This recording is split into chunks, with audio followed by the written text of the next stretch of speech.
Good afternoon, everybody.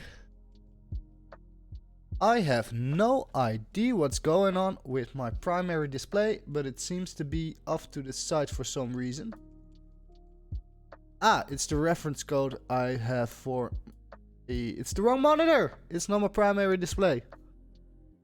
Oh well, now you can see what I'm going to work on today. So this, what you're looking at now, just to clarify what's going on, this is the Notion code for my blog, for my website. I've shown you this yesterday. So let's see, how can I turn this back to like my primary monitor, because I've updated my display settings a little bit and that seems to have thrown off everything. Let's see, there it is. All right, and we're back. So we are going to work on Notion integration to get the actual table data inside of the app. Let's see, I need to set up a couple of more things before we actually get going. Bear with me for a second. This here, just so we have a little reference, so we don't have to bend the wheel here. Screen manager, so I don't out any. Go.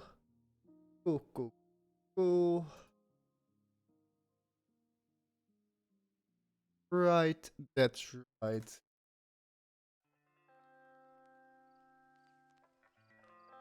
This. Sorry about this, guys.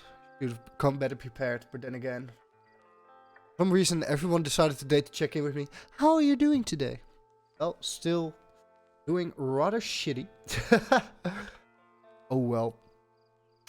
Definitely better than like yesterday and the day before that. I think I'm like 1 or 2 days away from total like healing, or how do you say that? Like getting better.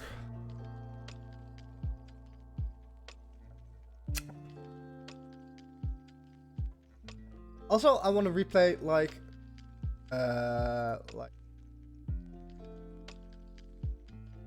this one.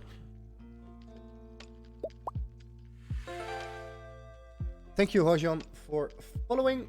Really appreciate it, my dude. I noticed your follow came in yesterday, just after we stopped the stream. So I wanted to appreciate you a little bit live on screen. So let's see. We are going to work on this database. So we want this information to show up here. Now, how are we going to do that? Well, first things first, let's npm. Let's first grab the Notion client. npm add -save Notion. This is the official, right? No, this is not the official one. This is the official one.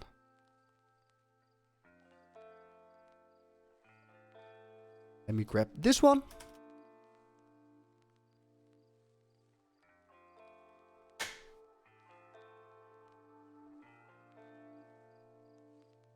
Okay, so now that's installed, npm run dev, so we can go back here. And now we probably have to set up like the developers.notion.com, creations, value base, oncry.com. Let's go to just chatting for a second, so that I can set this up without worrying about any... Okay, I can show this. So if you go to my integrations via developers.notion.com, if you want to follow along, that is. So you go to developers.notion.com, you go to view my integrations, or you have to log in if you're not logging yet. You can create a new integration. Let's call this useaffiliates.com. It's for my workspace. We want to read content, update content. No, we don't want to update and insert content just yet, and we don't need any user information. I recommend, if you want to use any API, you go over this very carefully and think about, like, okay, what do we need right now? Because you can always change this later, but you want to start out as, like, as small as possible. So exposing as little data as possible. Just so that, for instance, if I select this and someone gets access to my database or like to my API tokens, instead of just being able to read the data, which I already provide via, like, it's my application. The whole application is reading the user affiliates, like the affiliate programs, right, for the database. So I'm fine with that. But if they can actually update it or insert content, they can like nuke my whole database. So that's not what we want. So let's do that. I'm going back to just chatting, just in case it automatically shows my API keys. Okay, it didn't, but I am going to set up like an env file now. And let's say it's Notion secret. And the Notion secret, we'll have to show it now. Have to put it inside of here. And we're also going to create an environment variable. So I'm going to add an env example, in which I'm going to add these two values so I can show you in just a second. Bear with me, guys. I think I can show this. Now, how do you get the database ID? Can I show it now? Okay, so this is all saved changes. I think I can show it on screen now. Let me just check. Yeah, let me cover this up.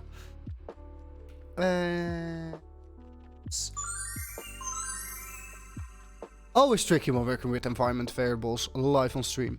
But now we want to figure out what is the ID of this, because we need this for the Notion API. So we are going to copy the link and we're going to paste it in here. Now you get this string, and actually everything before the question mark version is the Notion ID. So here you have the Notion secret, which got generated from creating the integration. And if I open my env file, this is filled out, and we're also gonna insert this one. So give me a second.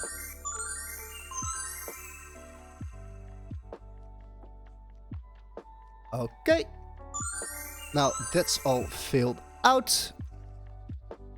And of course, if you ever leak your API tokens, you can always refresh the API token, and everybody who might have stolen your token gets shut out.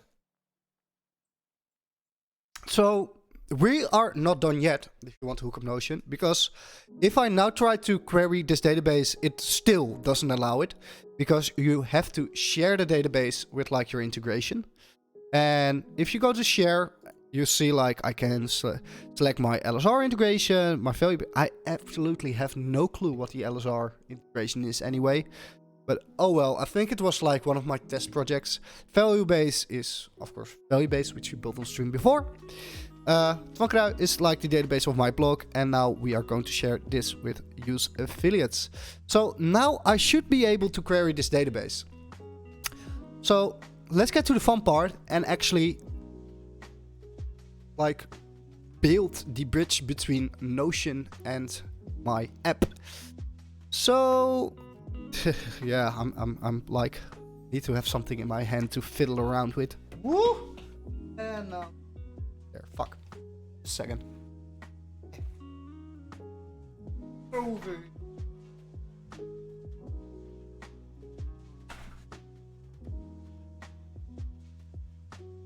Okay, enough fiddling around with stuff. Let me put back in my in-ears.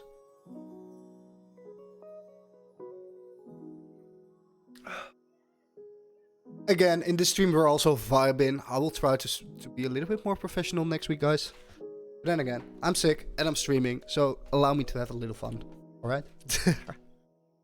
Never mind, these streams are always going like this. But I sound a little bit different than like last week. A little bit full.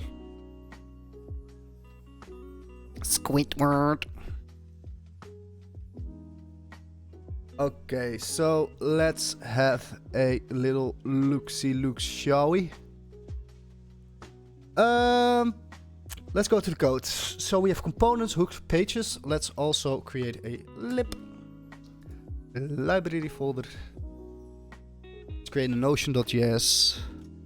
Now let me open my reference code at the start of the stream and copy over this code. And I will go over it. So basically we import clients from Notion HQ. Then we initiate a new client via the library, which takes the Notion secret. And then we also have a database ID, which is either like the database ID or nothing. Otherwise the application might break when the ID of the database isn't present yet. It will actually, if I don't set the environment variable, this will throw a better error for some weird reason, telling me that I have forgot about setting the database ID. Otherwise, if I don't include the data, it's like if I don't do this, it will throw a very, very strange error. I don't know if that's still the case, but hey, let's keep it this way. I know this works, this is safe, so let's do it this way. Now, let's have a little look-see. So I will also open like the developers.notion, like the documentation, like the API reference. We don't need the guides. So you want to query the database. So let's create a function called, we have to export it, of course, because we want to have access in this when we are doing the static props thingy. So export const, or we can actually also do some, let's do export const, that's fine. Like get programs, I think that's the, which is an async function, which takes, let's say it takes nothing for now. And then we are going to const response. So it's also over here, as you can see, it's just this. I'm not going to copy paste it, I'm just going to like type it all out, just so you can follow along. See that there actually isn't all that much magic to this. I mean, anyone, like absolutely anyone, developers of any levels, can use Notion as a database. And I think that's really the beauty of it. So let's say const response is await notion.database. So here's why we declare this as an asynchronous function. Let's say databases.query. And then we are going to do database ID is equal to database ID, which we have defined on line 4, as you can see. Do we need to filter anything? I don't think so. Maybe this will just work. This is a new experiment for me as well. Let's just query everything. Let's just console log the response.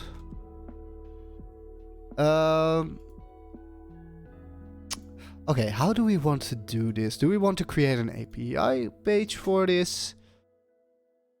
Or do we want to... Let's think about... Let's go to the Next.js documentation and see what our options are. It's been a couple of... not really a couple of months, but I haven't worked with the latest version of Next.js. So it's always a good thing to just...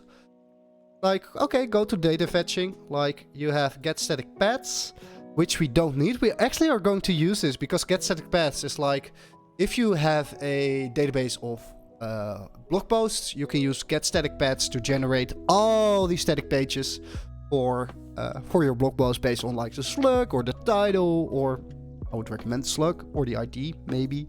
Still, I would recommend creating a slug. But what we do need right now is get server-side props. So let's go to the index page and say export. Let's just copy this over. And then we have to import. How do we call this again? Get programs from at lib notion.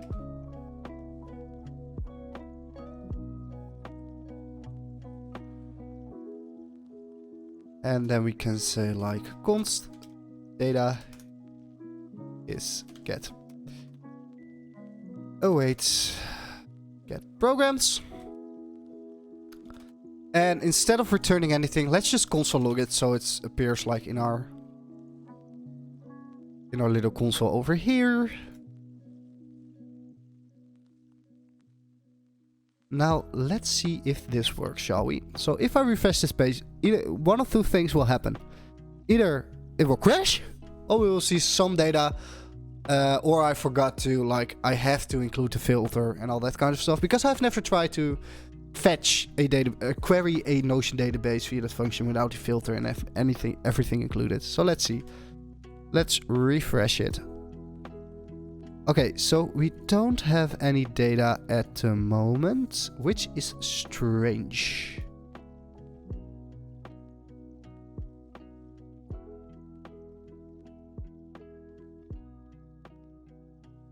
That's because we don't return the response.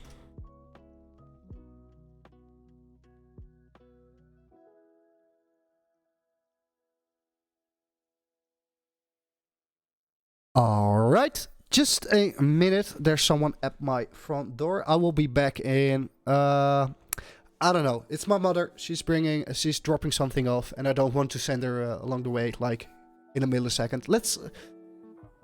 Give me a few. I don't know. Just enjoy the lo-fi music, vibe around.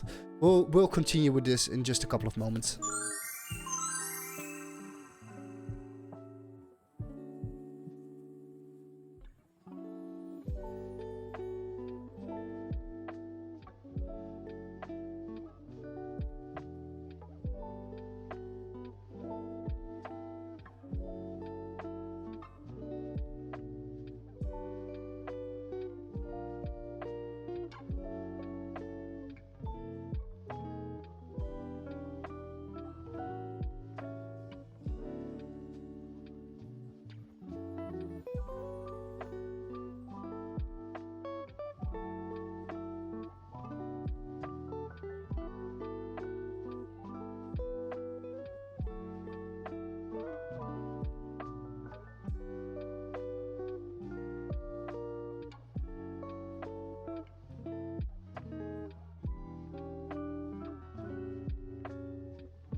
Okay, I am back.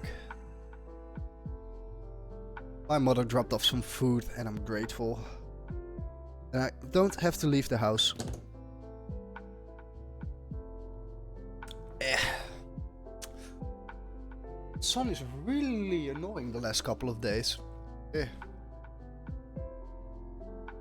So let's freaking see, shall we? So we know that we have a response. We also know that we have the data. Now I am wondering a bit about why this doesn't return anything.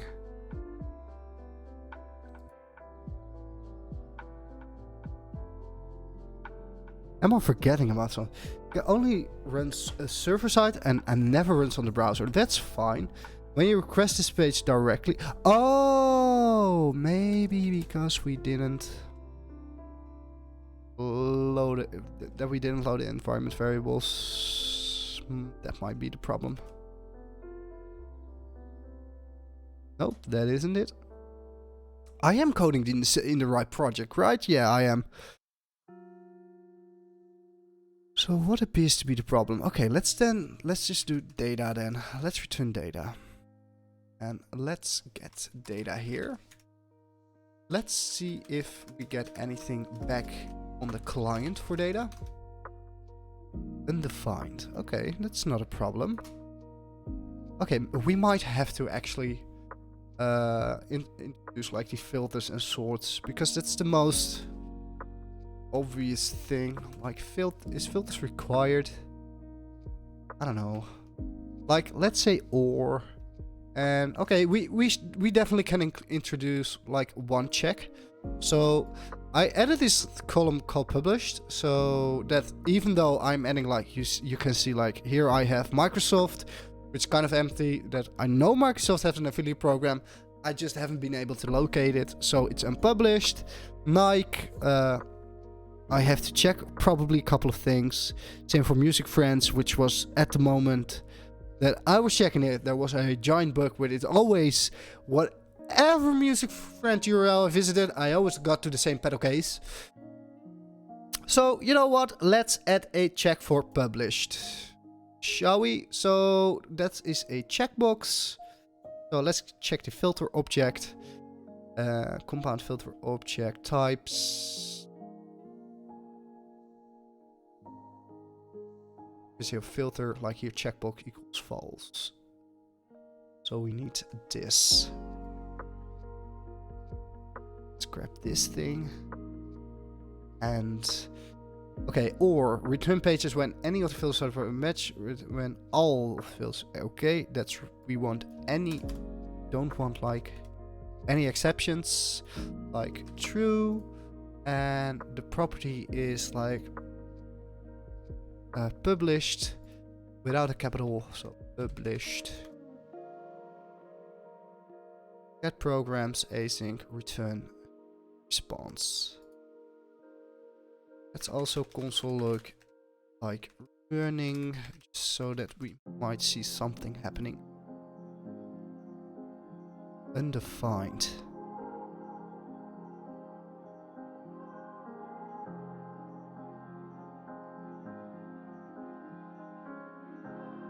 This is no secret.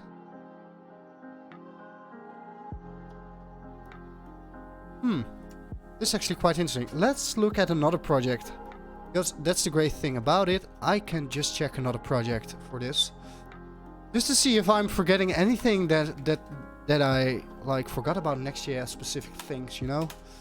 So I know if a plant uses Next.js, so let's go into the source library.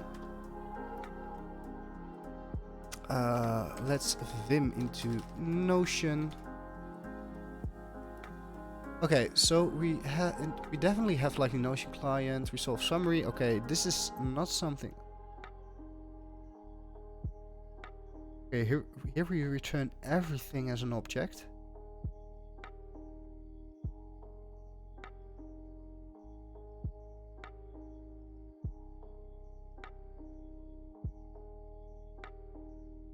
We created a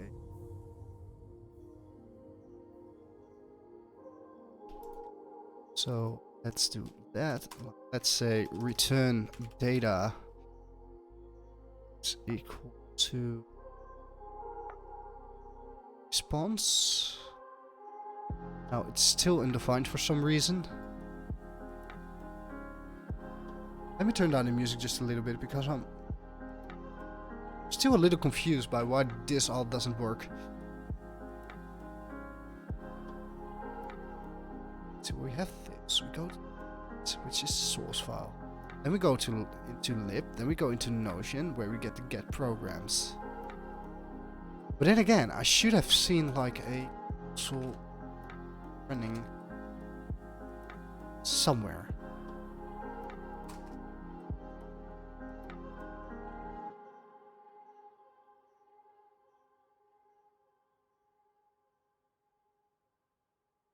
Find, and I don't get the message running anywhere. Interesting.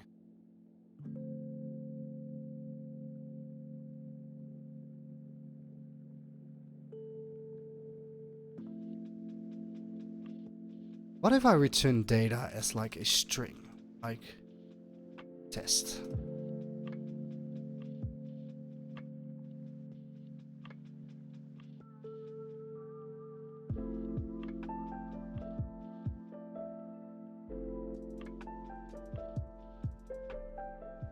It's also undefined.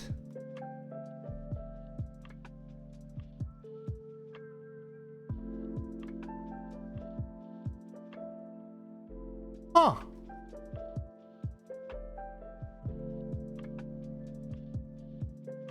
That's more than interesting.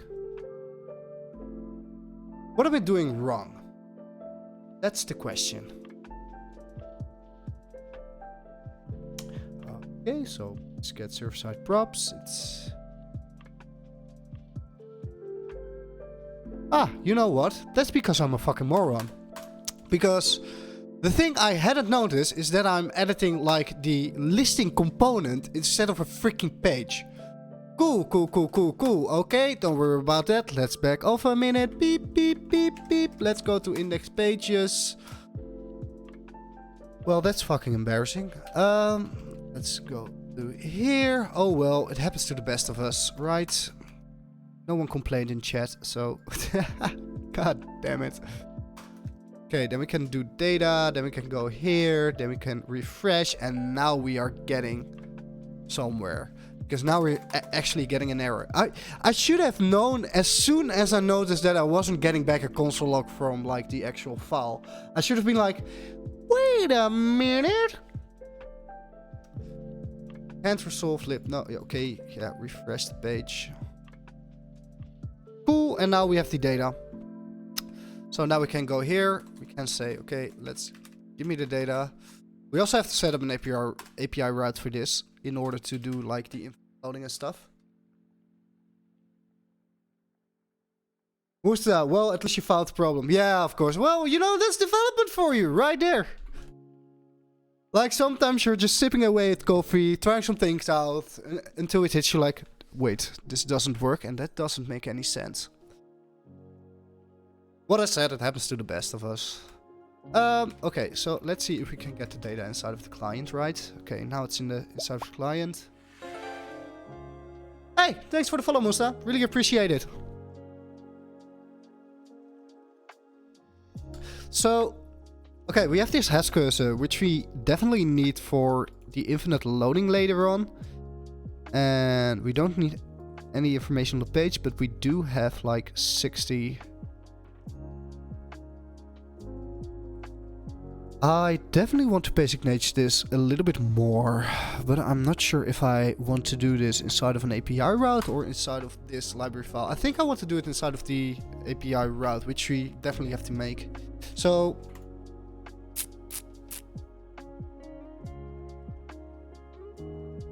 let me think about this for a second. I think I want to offload it all to an API route so that it's like whenever someone works on this project, it's easy to see. It's like, okay, we never interact directly with like the libraries inside of like get static props. We always do that via an API route. So that it functions more like a controller. I think that's better. You know what? Let's set that up. I think that's definitely better, because that way we don't get a split between like okay, we go directly to the lib file for fetching the programs, and then once we start infinite loading, then we get to like the API file. Let's do that. So let's create a folder API, and let's create like program. Maybe let's create a folder called programs, because maybe we want to do more things with programs later on.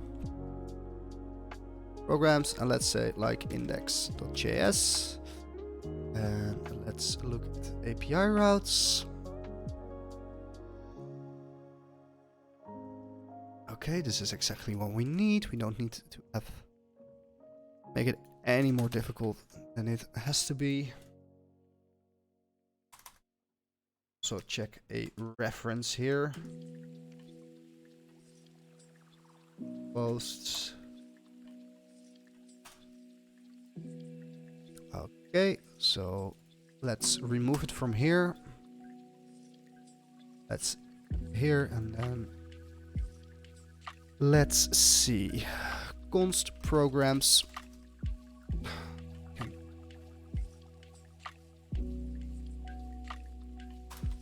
Let's get it from here. Let's get it. Yep. Okay. Const data. Like, let's make it more programs is a way to get programs. And then we just return the programs. And we have to make this a async function as well.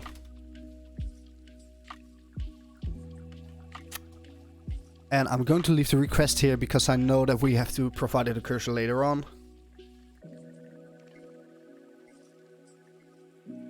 And then inside of there, let's see. Like,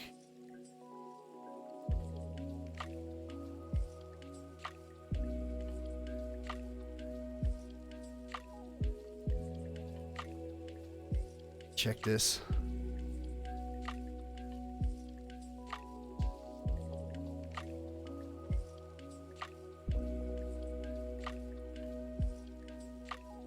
Use cases. For new version, you can build an API. I think your ESLint isn't working right now. And why isn't it working?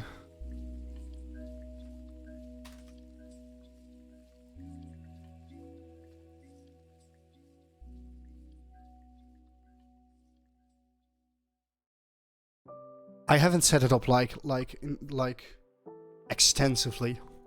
Just some basic checks. And I have like lint stage set up, so that's why I use like prettier ESLint and all that kind of fun stuff. I don't want to worry about problems when like the computer and like lint stage can just fix it before the commit. Let me do the thinking about all the problems, then the computer can worry all about my like code styles and formatting and format on save and all that kind of fun stuff.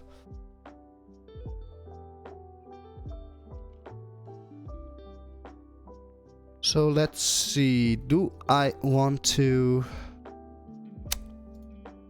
Okay, so it doesn't make that much sense then to do like a fetch here.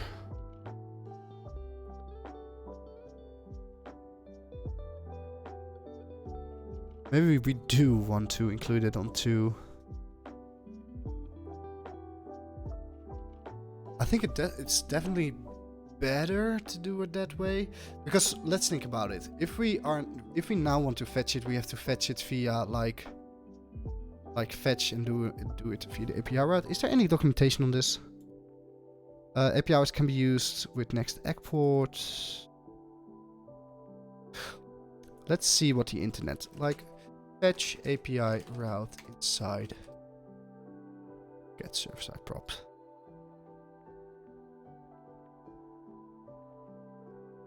You want to use the logic that's in your API direction rather than calling your... Yeah, okay, so...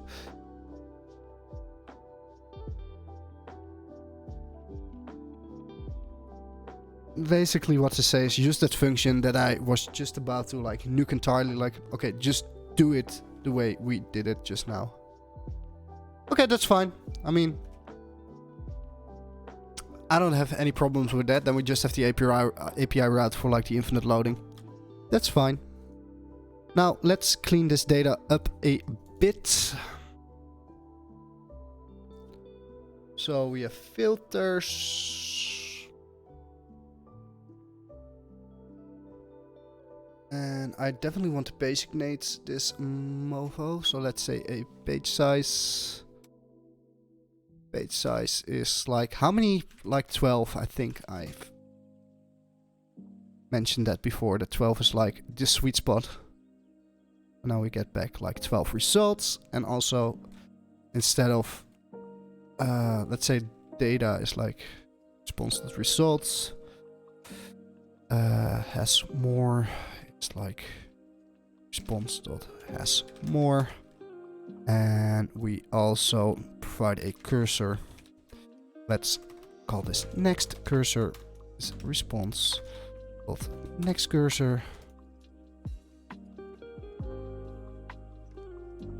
So now if you refresh it, we will just get back like the array has more. Cool. So we can forget about this for a minute until we like do the whole integration with the infinite loading. Because if we go to the design, let's open the design as well. We'll get to that once we start working on this. Oh, sorry, like this fun little button. Let's just first populate like a couple of rows here. I think if we do that, that's better. So now on to the next challenge, which is we don't need all this crap. We basically only need the properties that are inside here. Everything about it is nice to have, but it's all bloat. So let's normalize the returns.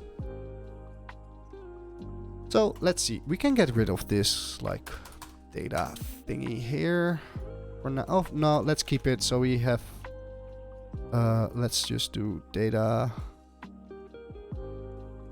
Okay, const. Let's call this programs to be a little bit more descriptive, because that way we can say, okay, programs is like programs.data, which is undefined, which is why exactly? Because we return programs.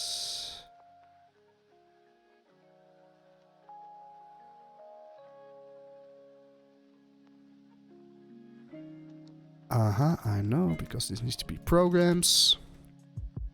Cool. Now we have this. Cool. Okay, now we have to do a like normalize thingy. So let's create a function for that at the top. Let's say function normalize program, which takes like the programs and then returns an array, of course. Return programs.map p programs, and it has to return an object for each program. Okay, so what do we need? Let's look in Notion. Or better yet, let's open the listing item thing. We need this. Move to the top. Let's do this. Okay. Let's look at properties.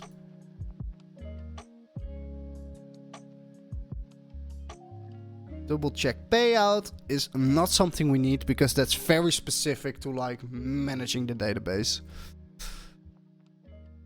I wish there was like a setting inside of Notion that you could like select the columns that you wanted to expose to the API, because it doesn't make any sense to like send the what do we have here? Like, yeah, basically only the double check payout thing. But maybe I also wanted to include like a column for notes about the program. I definitely don't want to expose that to the API, but now it's exposed to the entire world. So Let's see. Let's start with the logo. I think a logo is a better description. The properties like P for program. Properties of, how is it called? Logo. And let's check if it's in there. And if it's in there, it's logo. It's like files. Logo. Files. 0. Not file. URL. And if it's not in there, this is some magic that we're going to do. It's like, how did they call this again? We are going to get it from, just a second. Still have the flu. I wish it was over, but it isn't. Let's say placeholder.png.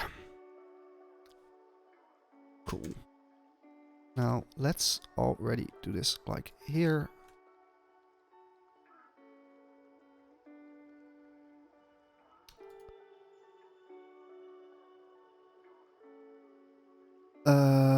Okay, let's see what we get back now.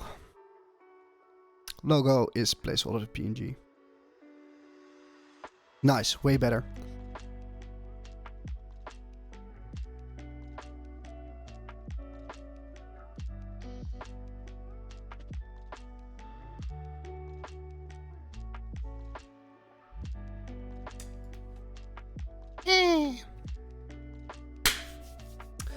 Okay, so we're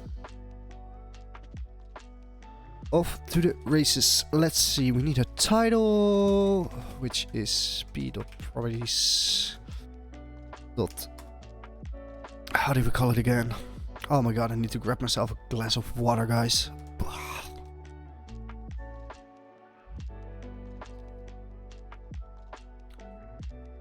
Let's get back to the naughty. Okay, be right back. I really need a glass of water before I choke to death.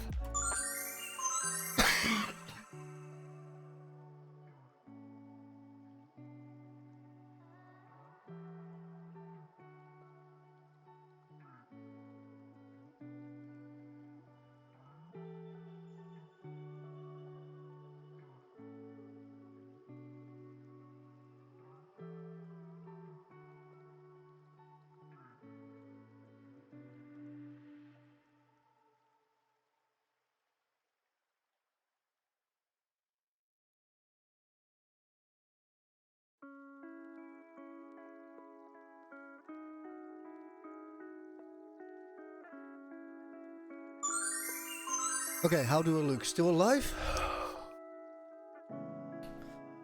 All day it went pretty well with the flu, and then as soon as I started to stream, my throat had like, okay, motherfucker, let's go. Let's cough until infinity.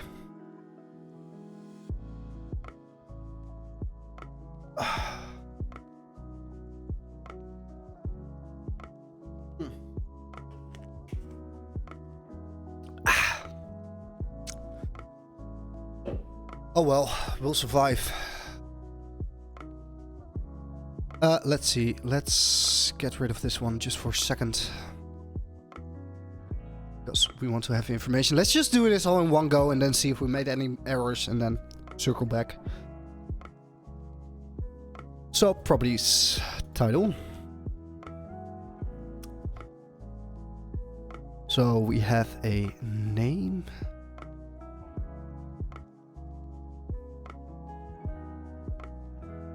We need to have name.title, which is an array for some freaking reason. Then, like, let's grab the plain. Do we still have a plain text on this? Yep. Otherwise, we'll send back. What will be good? Let's just send back an empty array. It will be more obvious than spotting a no title between all the titles, especially if it are more than like 100. Okay, so now we have that. Then we need a description, which I'm going to write out fully. Then we have p.properties. I think it's pretty much the same, right? And I think we've called this desk in... No, we called it full out description in Notion as well. So p.properties.description dot rich text.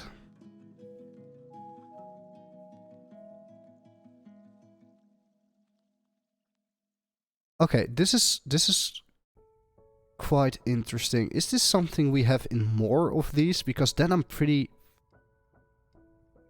fucked, as we say it. Okay, so we have multi-select. That's not one. Okay, so rich text array 1. Rich text array 1. Rich text array 3 again.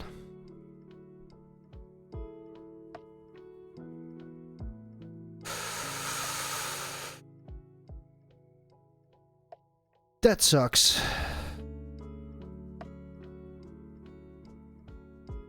But again, does it suck? Yeah, it sucks. And we don't have a way to like... and then it goes to the URL.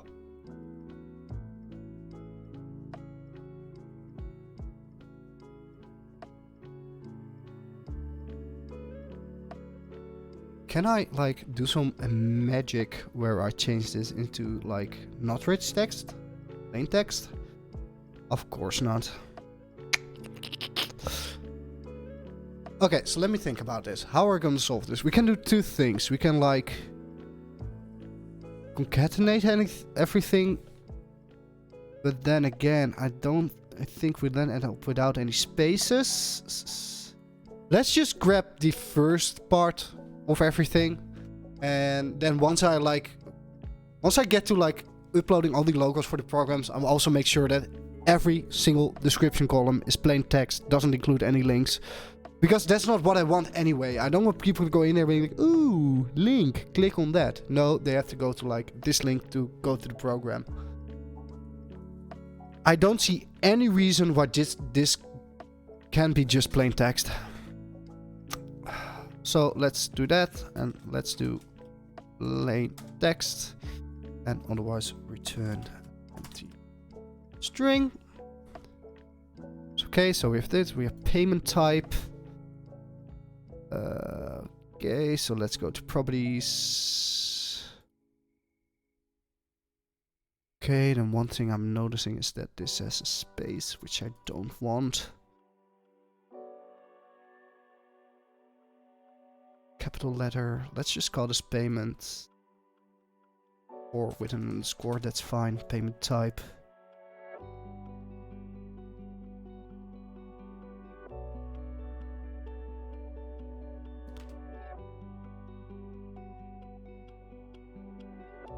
Cool, payment type. So payment type is a select. So how do we go about selects? Let's see. Properties. Where are the properties? Property object. Select. So there's options, right? Or maybe we can just look in here. Why do we need the documentation when we already have a response? So we have a select payment type. So payment type dot select, which isn't an array, and then we say like name, because we don't need the color, we don't need anything else.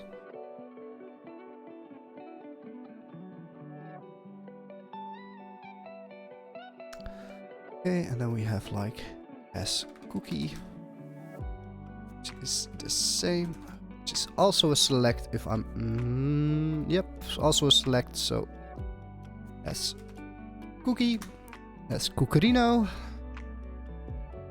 Cool, and then we end with the URL, which is of type URL, so let's grab this one. let's say link instead of URL. Properties name URL. Type URL. And for that, it's url.url. So let's see if this works, shall we?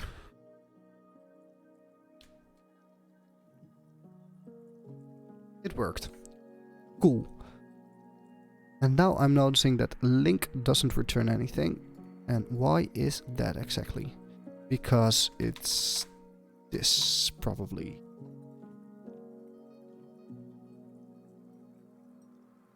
Yeah, I'm thinking about that as well.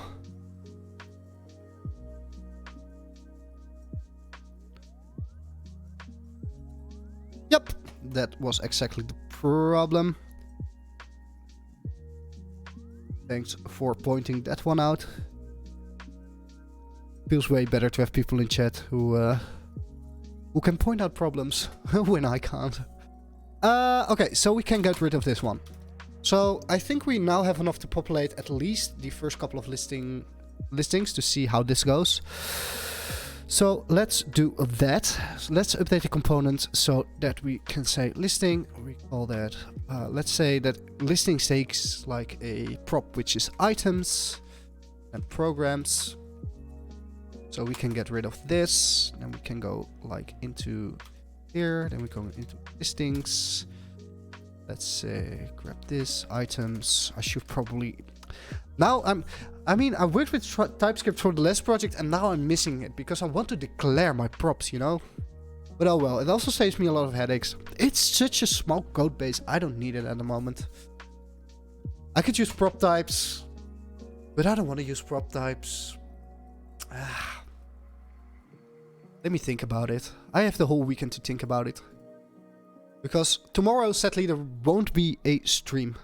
Sorry, guys.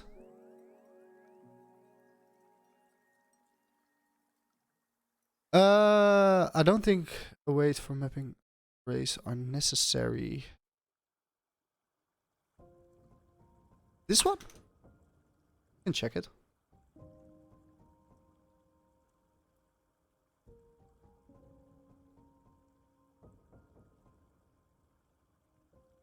Let's see. Where are you? Ah, interesting. And what's the reason behind that? I ask myself. No, wait.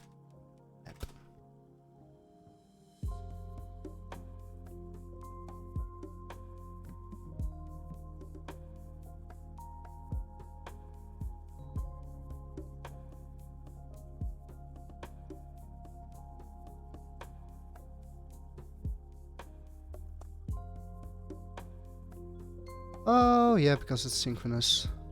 Oh, well, the more you know. See?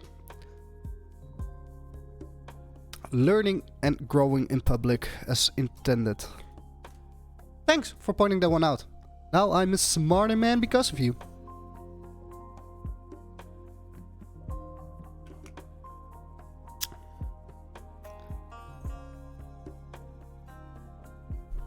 Okay, so let's see. So we have the items here, right? And now we can create a map.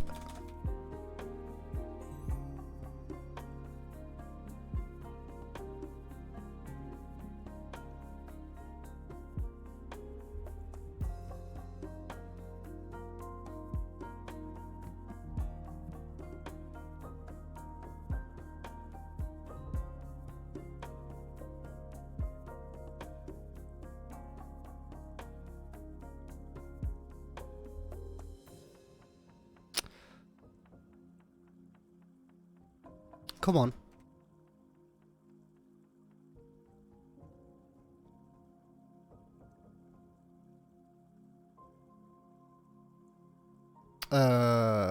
It's not a function. Let's do this. Now we have 12 inside of here.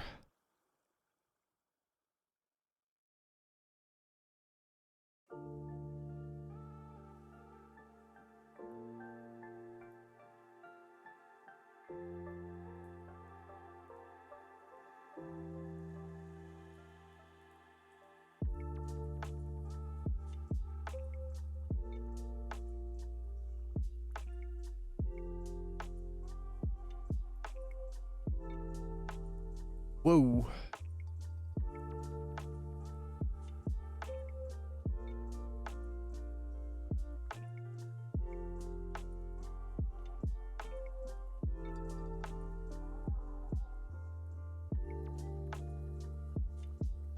I think it's fine. I think I'm just forgetting about something. We called it logo, not image. And we called it title, not name, but I prefer name because it's the name of a program.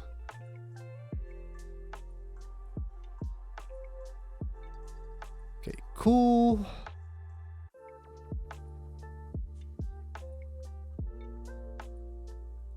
Description.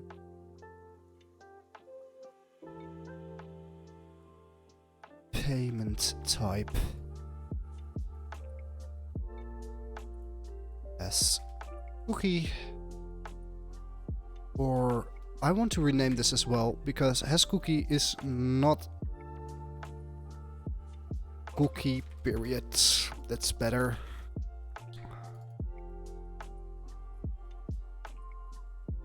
We have to change it in the list item as well. Cookie period.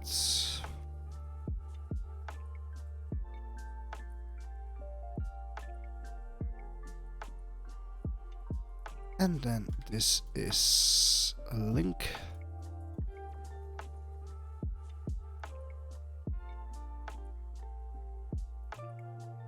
Interesting.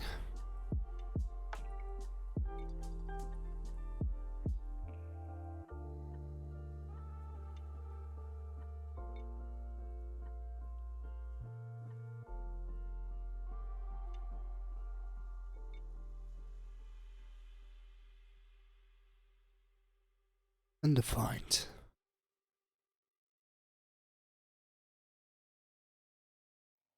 Okay, some of these things don't have cookies, so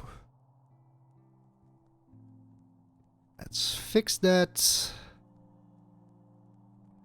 Periods.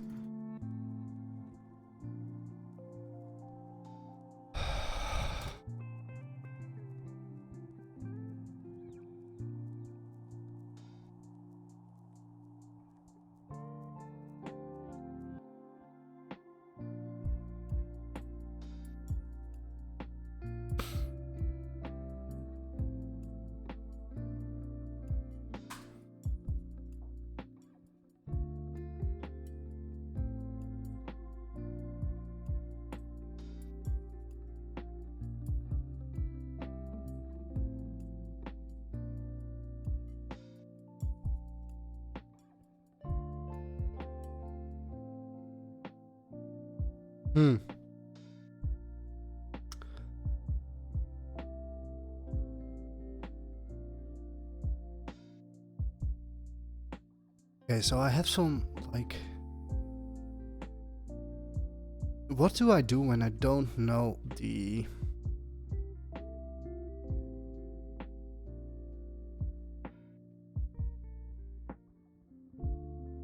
Let's just do a question mark for now. We'll check that later. Okay, cool.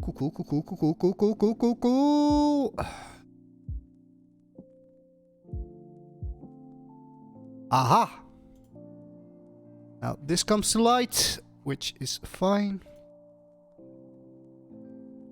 Like we have go to program.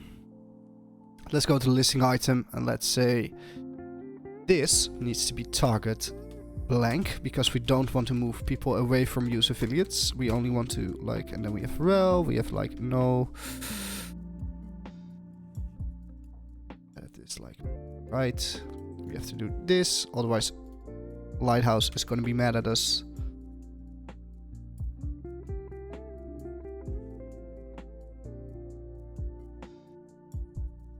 Cool, and now we get to the page that didn't have any styles, so that's great. Oh man.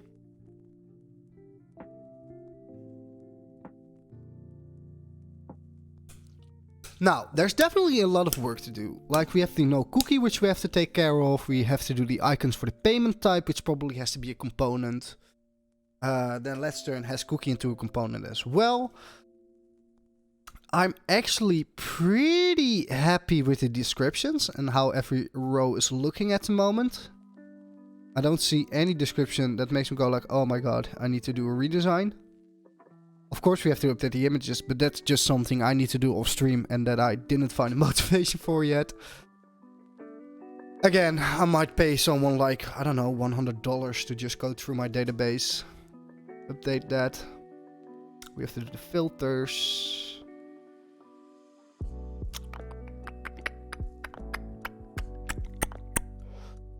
What do I want to do first? Okay, let's take care of like the payment type icons and like the has cookie like thing. Let's move that into components. I think that makes the most sense to take care of right now.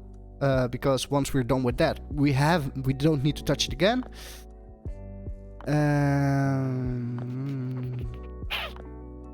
Now that I'm noticing this, we also need to update the color of the icons, right?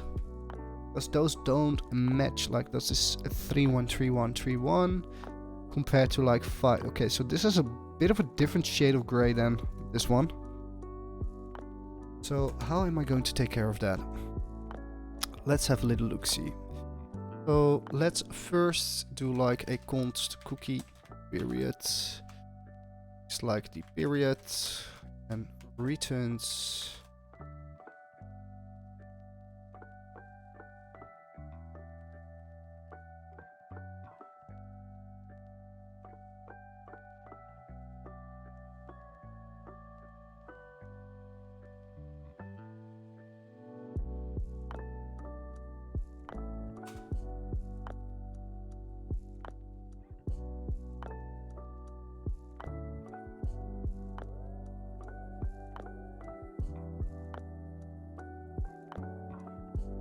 It has to be capitalized, of course.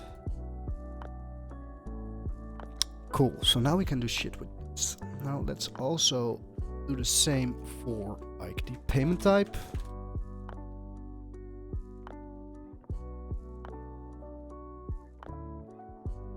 Let's just do type, turn. Let's do a fragment.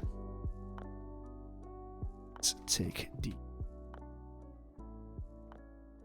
whoop. No, I just want to have the inner thingy of this. Now we can do payment type.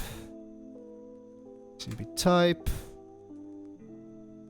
This needs to turn payment type. Type is payment type.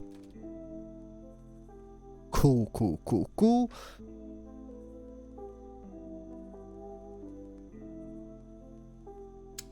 Now, how am I going to handle all the different SVGs? Because it's going to be quite a mess if I have like 6 or 7 SVGs below each other. Is there a way to do it? Okay, so we can make all the SVGs files, but then we don't have access to the class names. So do I move this to a different file? Like some sort of helper file for SVGs? Then we can do like export const, I don't know, payment. I think I'll do that. Does anybody have an opinion on that on chat?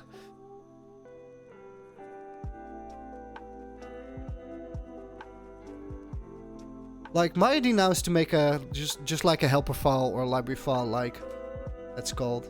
There's an automated tools like React SVG or yeah, I don't want to use that. Just, you know, that's great if you have like tens of like SVGs, but I rather like it's great to use a library, but if you can offload it to a file, I think that's better. Let's not get into dependency galore. We can also place the styles, I guess. Nah, I think I will just do like I will create an icons. I will do this, I guess. This is better, maybe.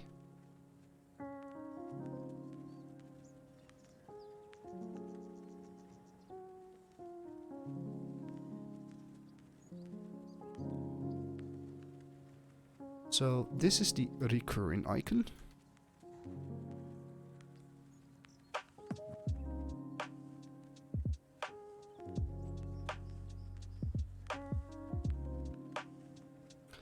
And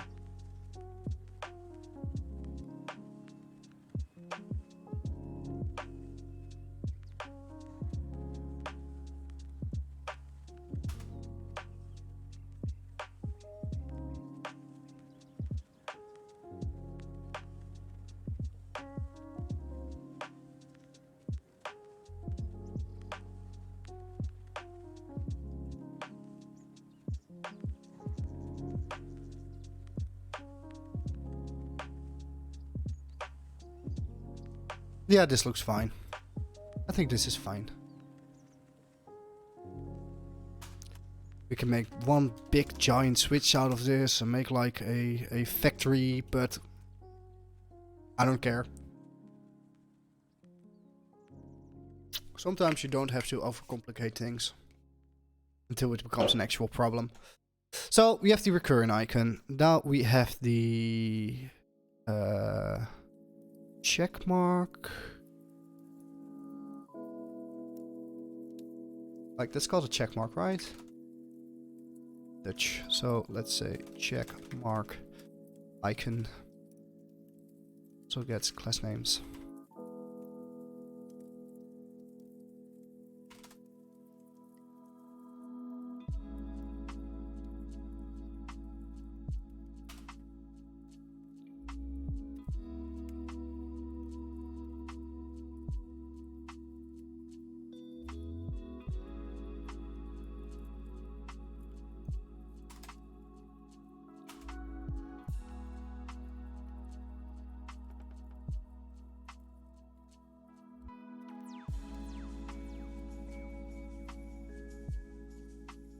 Better.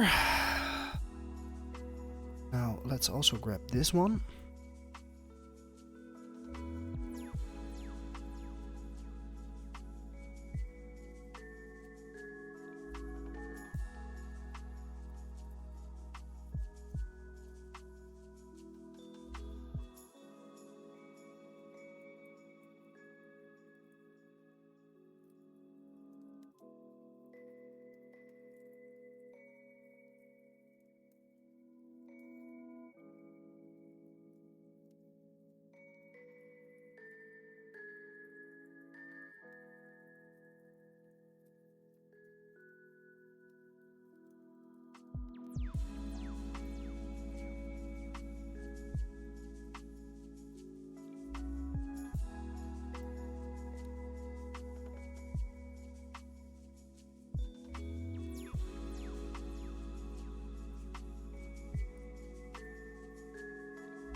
Right, chef? Nah, I'd rather just start with what is it and then the direction.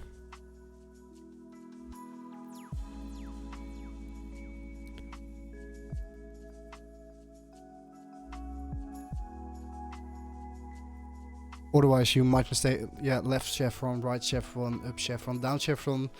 I think it's better like chevron right, like what is it and which direction is it pointing, instead of which direction is pointing and then what is. Okay, so that were all the icons that were in here. So now for the payment type. What did we came up with? Have like check the date. How many payment types? We have 4. Monthly, one-time credit.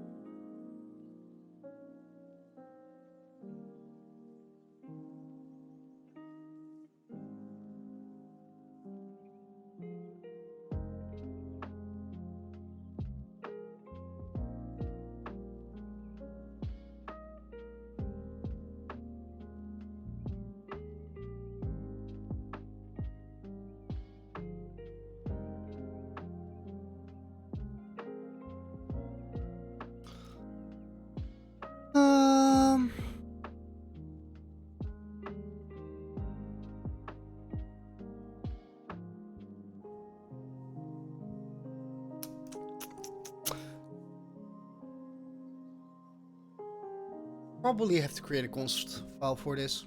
I think that's better because we also need it for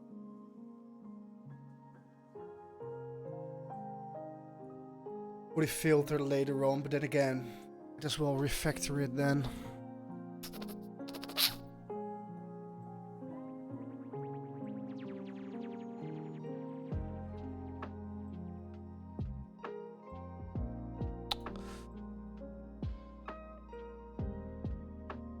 Oh well, let's refactor it later. Let's create a switch type. Case return. For now, let's just return nothing. Case type. time. Turn empty. Probably need a break in there as well, right? Case credits. I always forget this type of stuff. And we can also do default. Maybe default can be monthly. Or let's use default more for like if we haven't defined it yet. So return this. So we have monthly, one-time credits, and multiple.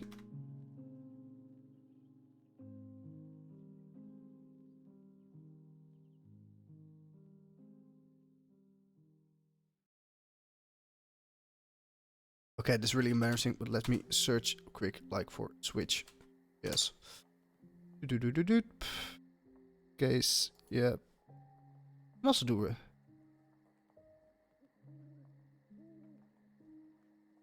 Oh, wait. Cool. Thank you very much. That was what I'm waiting for. Or looking for.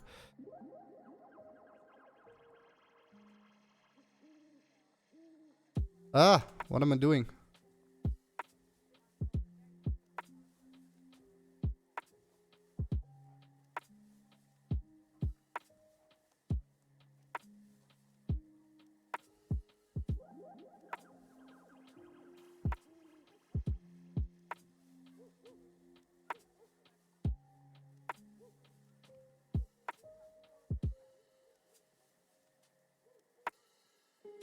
Is this it? Let's see.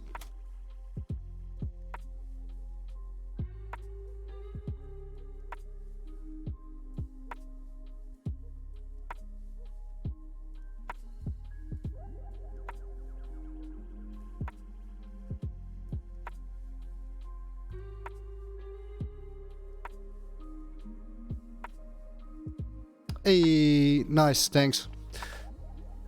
That saves me more googling. And I also knew that. I just forgot like this one. Let's blame it on my brain not functioning all that well. I think you should return objects, one for icon, one for label.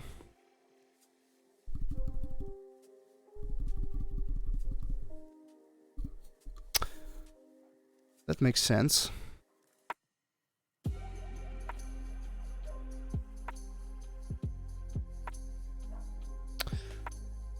That makes sense, because that way we can always change the UI without having to update the database for the names. But then again, do I really need to do that? Or is it like optimizing?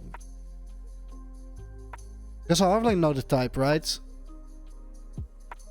But then again, I can see myself wanting to change multiple later on to like being a different label. So then this will be like...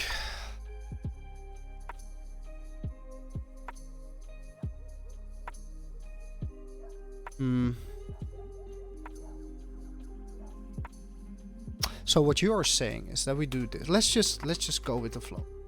Let's just go with the flow. Let's just do it. So you're saying like this.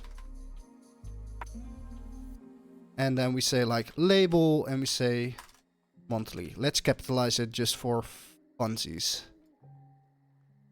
And then for this we do like, let's just do the recurrent icon anyway for everything before we change it. We say like one time.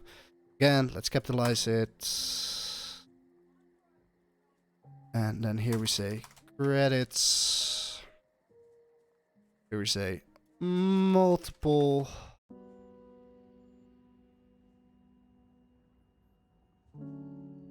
And here we say like, I don't know, unknown.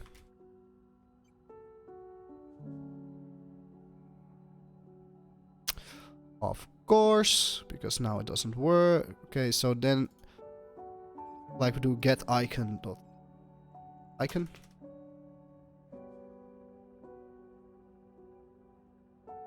We're going to rename it later, don't worry, but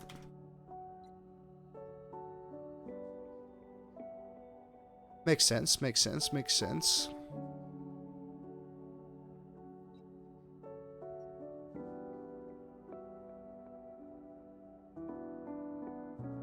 Yeah, yeah, I don't think this is actually all that. I think this is a better way of doing it.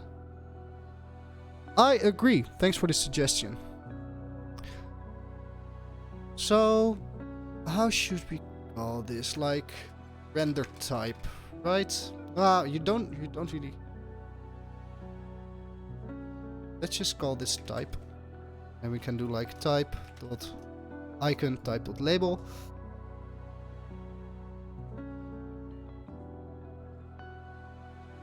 Get payment type meta. Is that like some like standard I don't know of yet? Naming things hasn't been the greatest.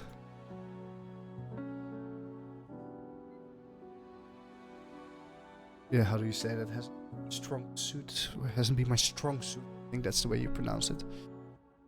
Okay, so nope, it isn't. But you're creating a metadata for your payment types. So get payment type meta. Okay. We can do that. We can do that. So here we have unknown. That's fine.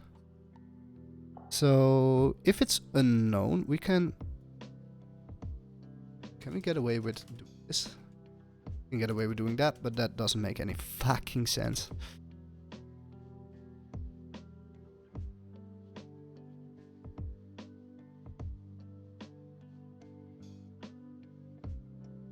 And then we have to get rid of the string.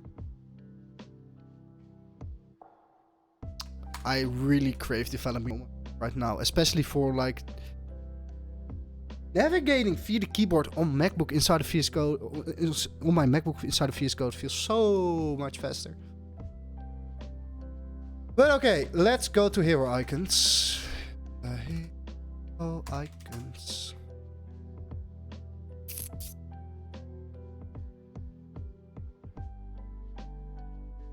I think we use this for like payment in credits, right?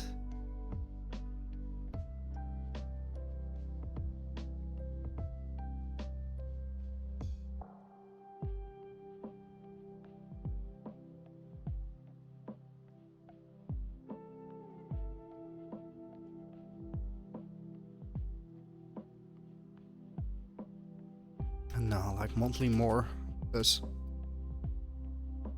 just let's get rid of payment. It's better. Let's make it. Yeah, let's do it this way. Feels better. Now let's get to the icons.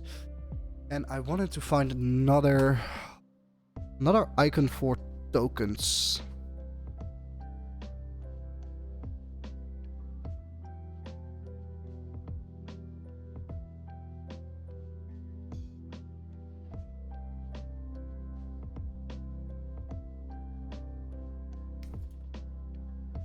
So the effort question.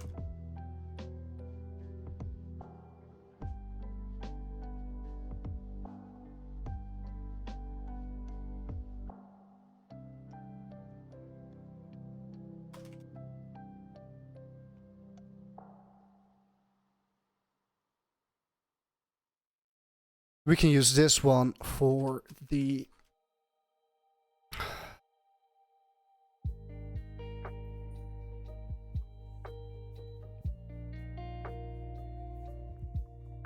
okay, for the unknown.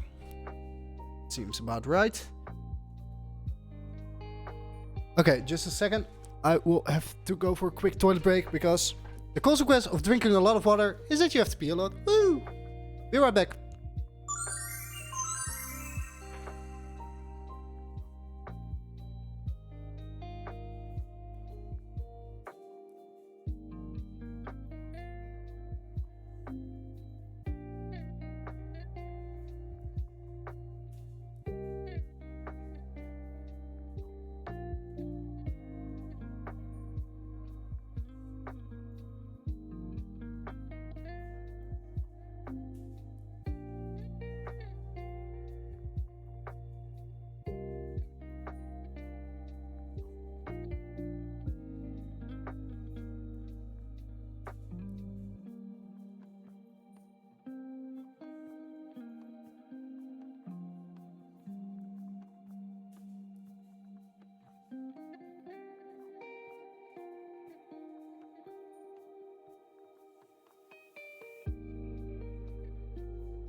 bladder emptied. Let's move on.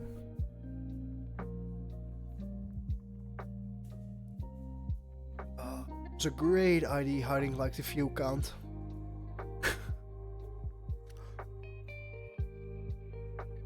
I'm not used to people watching me code.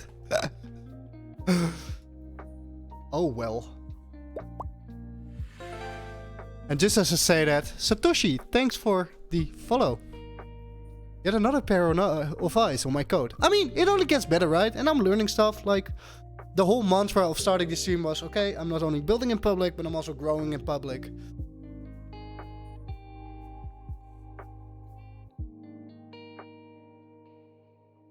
Let's see. So we have the question mark. We were working on the icons. Now... Okay, so we have that, but we need to find an icon that can use for the tokens that isn't confusing. Okay, so that's a globe. That's not something we want.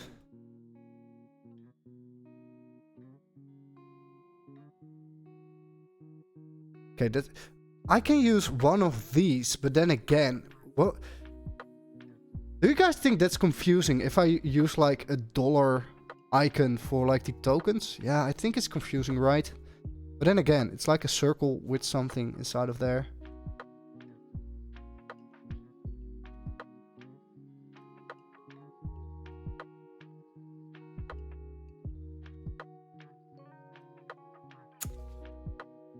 Let's just scroll a bit more, but I think I might just use the dollar thingy for now, because I can't find a better icon for it.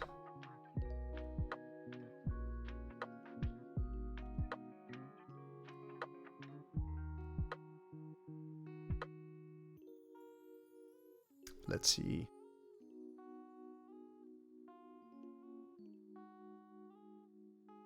I don't think there actually will be a better one. Just a... like, isn't there just like a coin? Nope. Like, something else? Money? International Bank of Money. Okay, so we have cash. This one we also need for like the one-time payment. So let's create that one.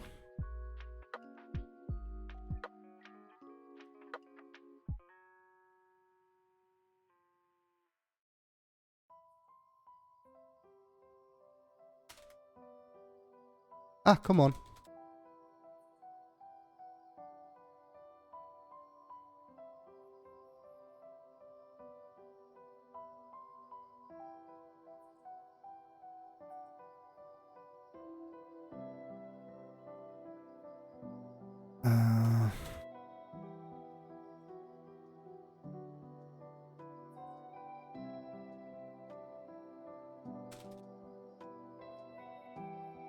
You kind of look like George Hotz. Who the fuck is George Hotz? If this is like an insult, I'm not gonna be happy, my man. I have no... Oh! I know who this guy is. He's like the... Which crypto company does he runs again? Oh, he's an American hacker. Okay, I didn't know about that one. I mean, he's the person that hacked like the Jeep, right? If I'm not mistaken. Like, I think he's of the Jeep hacking video. I mean, I will definitely have to get a better beard. And besides a better beard, I probably need like a bigger brain. Like, yeah. But he's awesome. I actually watched some of his stuff. He's great. But then again, what am I going to use for like coins? Like, I can use rupee or like the Bangladeshi, because I think most people are stupid enough to not recognize that. But I also don't want to like confuse... You know what? I'm just gonna use the dollar. I don't care if people find it confusing. Sue me.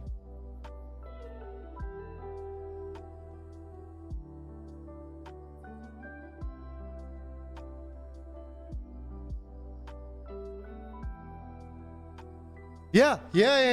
Now it all comes back to me. Indeed, he runs a company that makes like unsmart cars smart, like self-driving, right?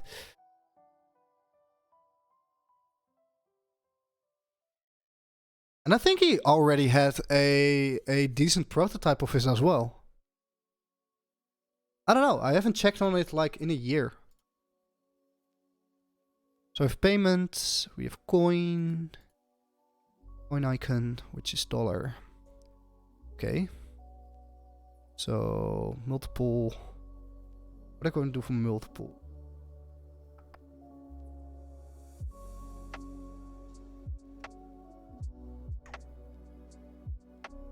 Okay, I'm gonna do like.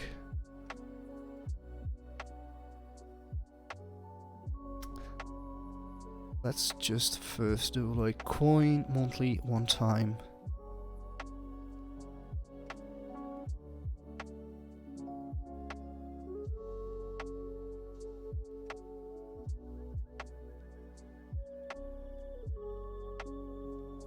I also have to update these with like icon, otherwise it will get confusing very fast. Yeah.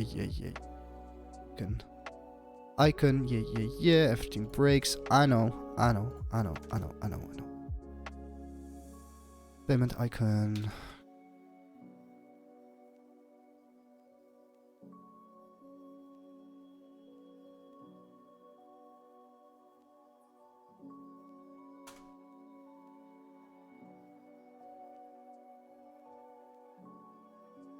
Cool, we have the one time, monthly. We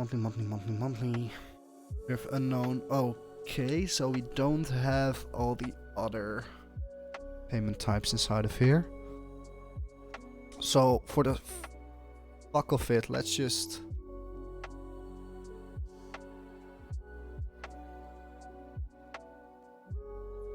Why does this start at a random place in the database? Do I mind? I don't think so. So let's find B&H. So we can...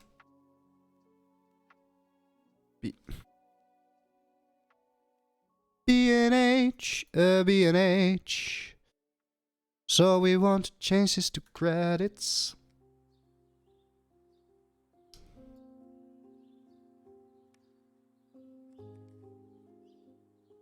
Come on, you can do it.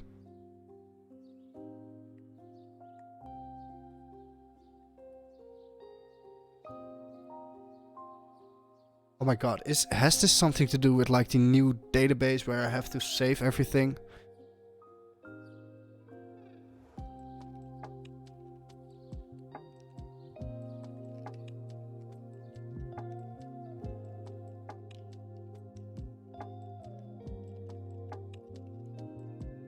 Did I just update like the wrong row? Rah. I did. I'm a fool. Of course. Because we have a B&H Cosmetics as well. Adorable. Cool, credits. Now if I update it, it will probably update. Come on. Yeah, buddy! Lightweight! Okay, cool, that works. So, we have credits. For which you want the coin icon. And it's getting imported as well. So now we have credits. And monthly is recurring. One-time payment. Let's set this to multiple, because multiple doesn't have one yet. Recurring icon, payment icon, coin icon, multiple. Maybe I want to make the payment icon like the multiple, because that has like the layered thingy. And then we can, for like the one time, we can just use the credit card icon. I think that makes sense. Like, let's do that. My passport, export, credit card icon. Which card needs to be capitalized as well. is like class names. Okay, I might actually want to create some sort of component for this so that I don't have to repeat myself. Yeah, on the other hand, I might want to do more crazy stuff with a couple of icons, so it's good to have them all in their own components. Class name.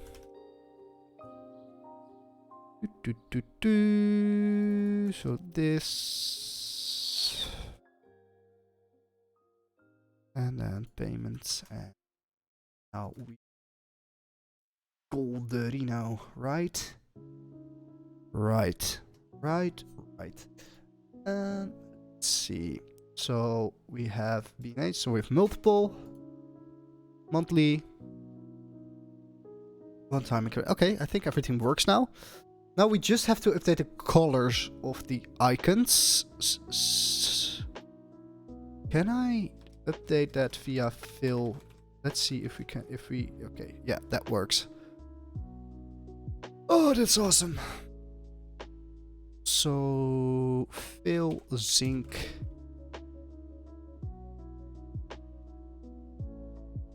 It's a little darker, so let's say zinc 800.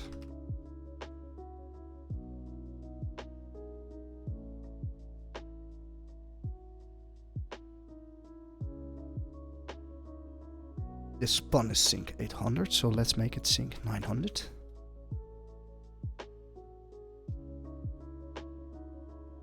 Sense, but then again, what is this? This is zinc 800. I might want to make these spawns like... Okay, let's update this first. Whoop.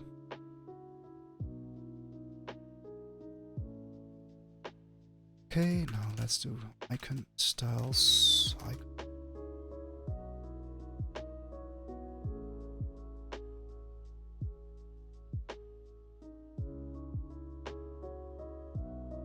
Let's make it part of this, because part of this function.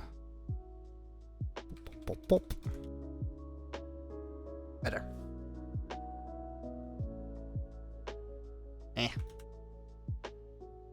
What happens if I make like the things like primary? Just to see what happens.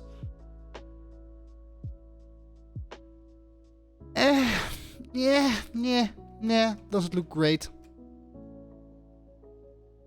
Let's make this zinc 800 because that's the same as the title, and then let's update these suckers to a different one, and then we are not going to do this, we're just going to do that. That's not what we want. We want this to stay ML and not MR, because that's the exception to the rule. So go to program, like textiles, 600. Yeah, just a little lighter. That works. That works better. That also brings forth some better balance between everything. Lifetime commission. I definitely have to rework all the... Oh my god, I have to do more database work, and I fucking hated the database work. Oh well. Sometimes you have to suffer a bit. Okay, so we have that. I think this one is good now. We only have to work on the, like... We can pretty much use the same thing. Let's say... Get cookie data...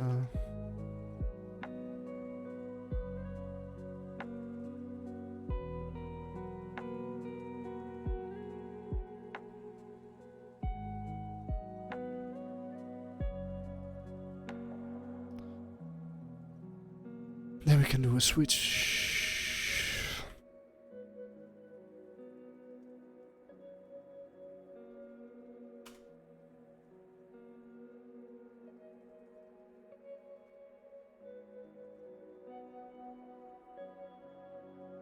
Seven days, 14 days, 24 hours. Yeah, this is definitely not what we want to do, because what we do want...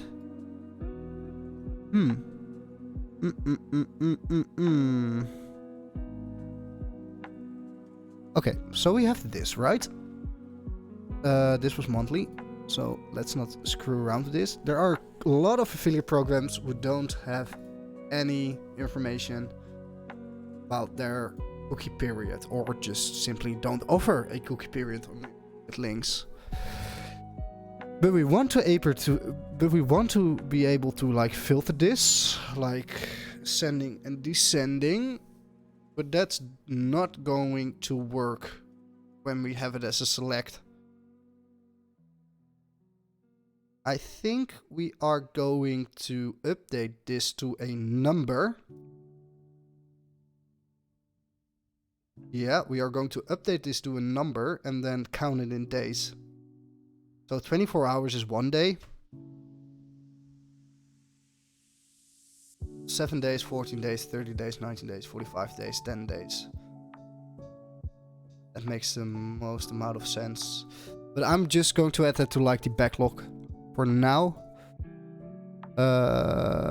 Because I don't want to go to the database at the moment. So change cookie period, select to number. Number in days.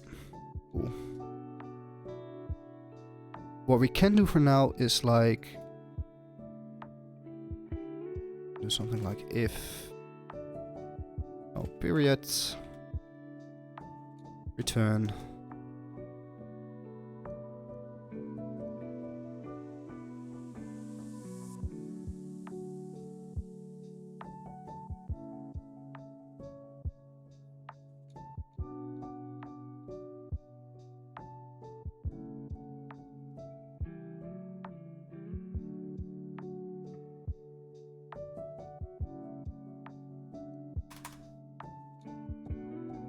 and we have to do like cross or like the X circle.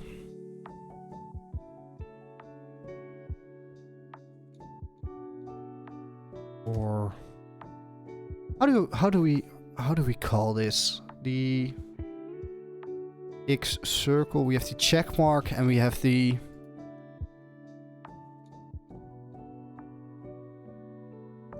yeah, they probably are calling it X circle. Close like, yeah, is it really a close? It's more of a like negative.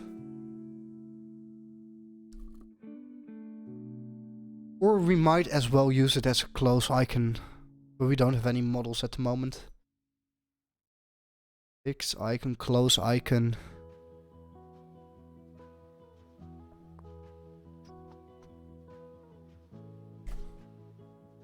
I don't know, what do I get? Opposite of check.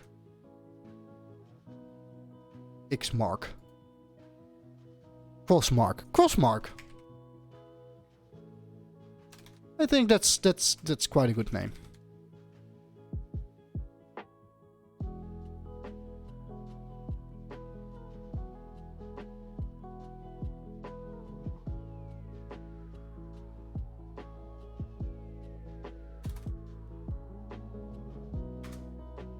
I mean, I want to be democratic about this, but I think everybody agrees that, like, this is right because Google says it's right.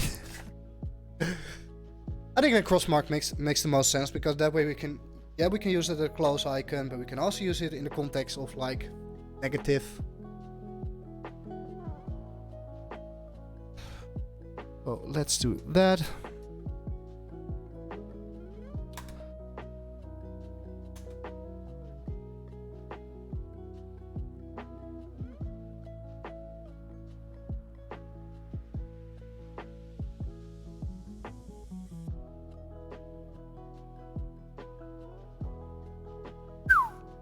Okay, that seems about right. Now, I am not sure why this is... Is it just me or... Sender? Let's update like the...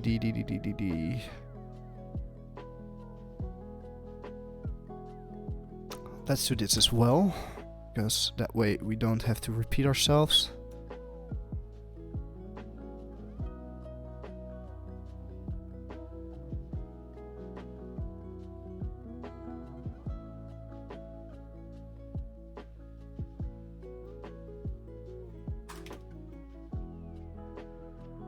Can we get away with like 1.5? 2.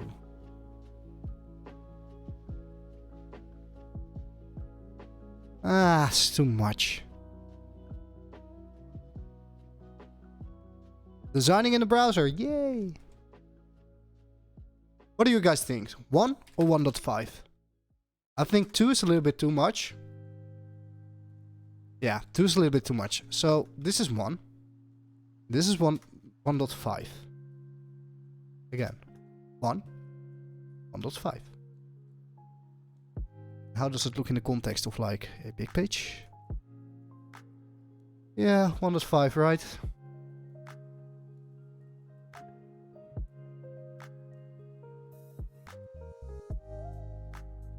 I think I will stick with 1.5. If nobody else has an opinion on this, then we are going to keep it this way. Yeah, we are going to keep it this way. Cool, cool, cool, cool. Again, if you still have an opinion about this, just place it in chat and I will get to it. Okay, now I'm getting really annoyed by all these like cut-off descriptions because of the day. Oh my god. So much work. The more I'm working on this simple business or simple project, the more I'm like, what? It's not as simple as I initially thought it would be. But then again, that's because while we were designing this, we were like, oh, you know what would be fun? That. Oh, you know what would also be fun? That. More work, more work. Feature creep. I'm a creep. I'm a feature creep.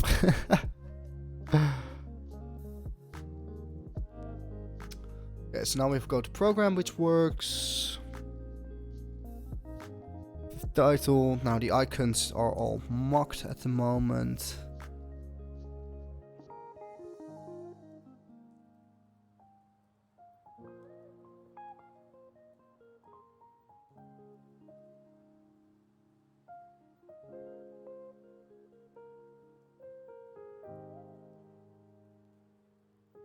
Okay, let's sit back. Appreciate the work we just did. Post program.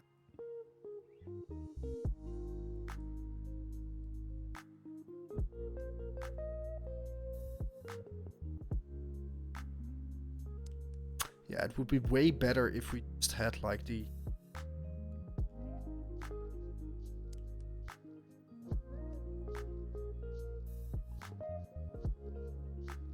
okay, what happens if we just a quick idea. What will happen if we make this white background just like a little bit off-white? Maybe that will make the like listing pop a little bit more and like blend.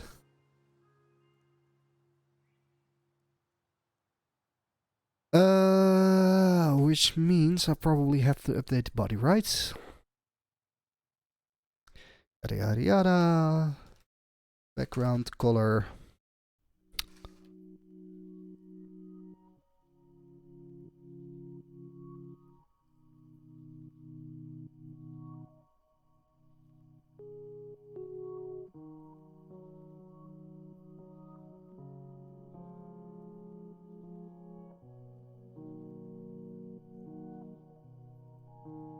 What is ghost white again? Which... oh. F8, F8, F8. And how does that compare to...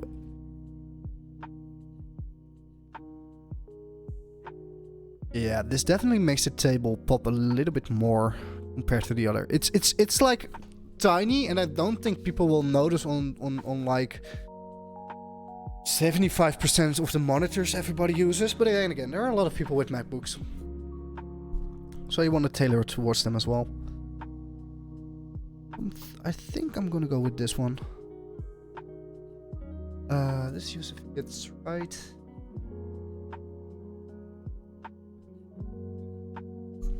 Okay, let's see.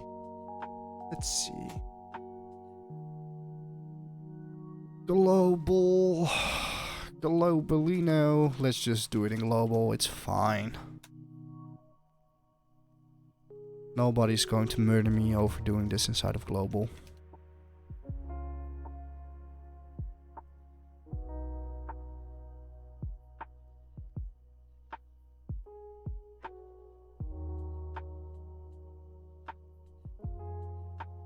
Oh no, this actually doesn't look that great at all. Oh no!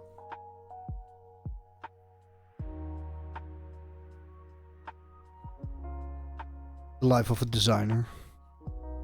Or designer. Wannabe designer.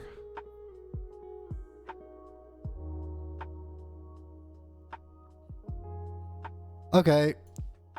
Oh. Let's remove this. Bad idea, bad idea. Back up. It's not what we want. Cool experiment. Let's not do that again. Let's see. Okay, so we need to have the load more button, which might make sense to do right now. And then we're just going to use an infinite list. I don't care that people have to scroll all the way up or all the way down. I think it makes more sense than like doing... I can do a freaking numbered designation with Notion anyways, because we only have a forward cursor and no backward cursors. Unless... Nah. Let's not overcomplicate things. I mean, we want to launch this anyway, right? Want to launch this sooner rather than later. And there's still enough to do. Okay. Let's have a look at the infinite loading. So we probably need to import a library for this. What time is it? 10 minutes. Okay, so almost 4. Let's just first code review this before we... Ah, see? And this is why I do a code review. Because the env is currently in fucking version control. Let's not have that in version control, shall we? That's my git ignore. And why the okay. Cool. We do want to push the env.example, which we didn't fill. Yeah, package the log. Yeah, we added the Notion client as a dependency. Okay, now on to the fun stuff. Okay, so we use the name as a key, which is fine. Then we removed everything in favor of like render list items, which is also fine. And we have list items, recurring icon, yada yada, cookie period. We updated the textiles. We moved the payment type in the cookie period to its own component. We added the icon file, so let's first check that one. I think this is all pretty straightforward. So, pooch. Okay, so then we have the meta function thanks to is it Mustafa or what? How do I pronounce your name? Because Mustafa Turan? Is that your full name?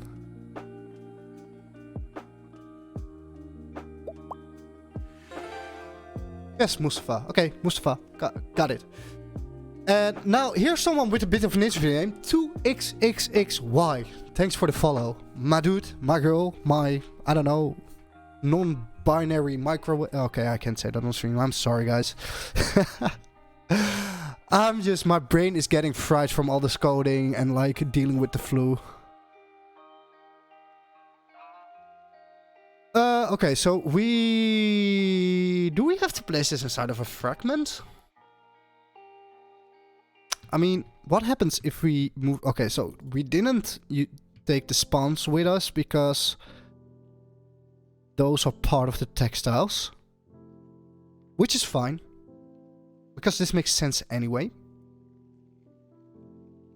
Then we have the icon classes, which we also have here, which are a bit different from each other, so we don't have to... Or can we?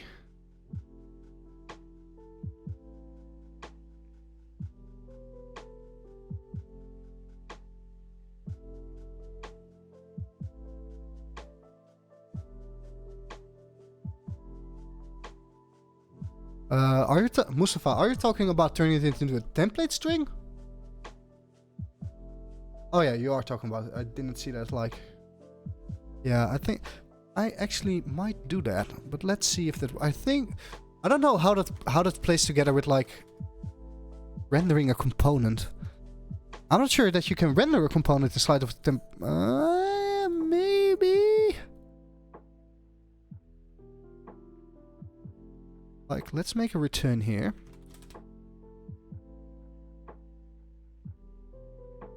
Let's place this in front of it. And then let's keep that there. I know that return isn't going to be reached, but I don't care. No, because then you get like object, but can we... Oh, then you get object. That's the problem with...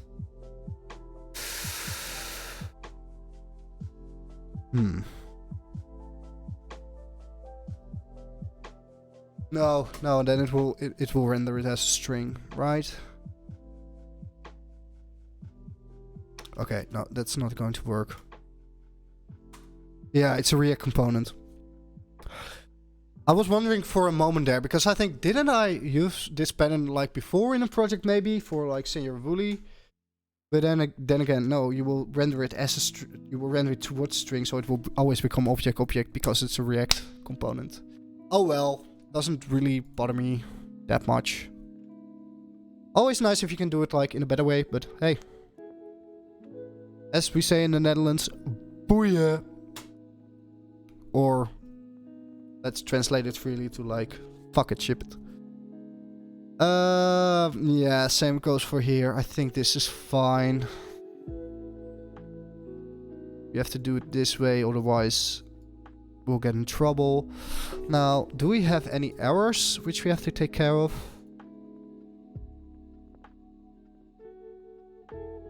Nope. Okay, so list items can be staged.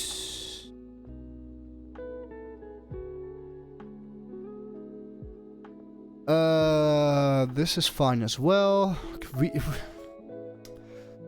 I think this is also good because we definitely want to include a placeholder for when there's no image available, because I have to go to the whole entire database, but we might have to design a placeholder for this eventually. We'll see. Okay, so with page size, get programs, we are going to update this with the cursor and all kind of fun stuff, but for now it's good. And then maybe I want to like abstract it away just a little bit more if we get into like get categories, which we'll need for the category pages to come up with all the static pages for the categories. But hey, no premature optimization unless we're working on something, right? Okay, this is just some documentation. This is fine. You get the programs. So at first I was like, okay, maybe I have to hit like the API route, but then the next documentation was like, no. Move it to a function, then inside of your page, like call the function, and if you need to have it in the API route, call that function there as well. Don't mix and match get server-side props with like calling an API route. Fine. I'm not complaining. So this is fine. And then we already have the API route, which is also... Let's see if this works. I mean, we haven't tested that one yet. So localhost 3000/API/programs. Which is going to return this data. So we can like do this a bit differently, and let's say it, yeah, this makes more sense. It just returns 12. And we have to, for this we also have to get the cursor, but then again, once we get to it, we'll do it. Okay, so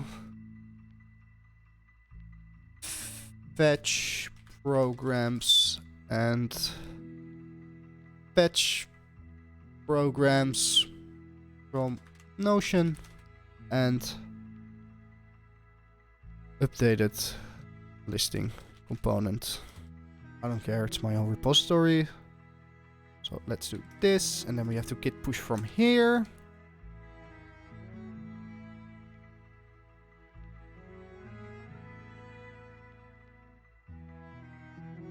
Again, if people want to have a look, I mean, I've placed it inside of my build logs, which you can read via my blog or Indie Hackers or basically anywhere where I cross-posted the whole series. But we're building this open source.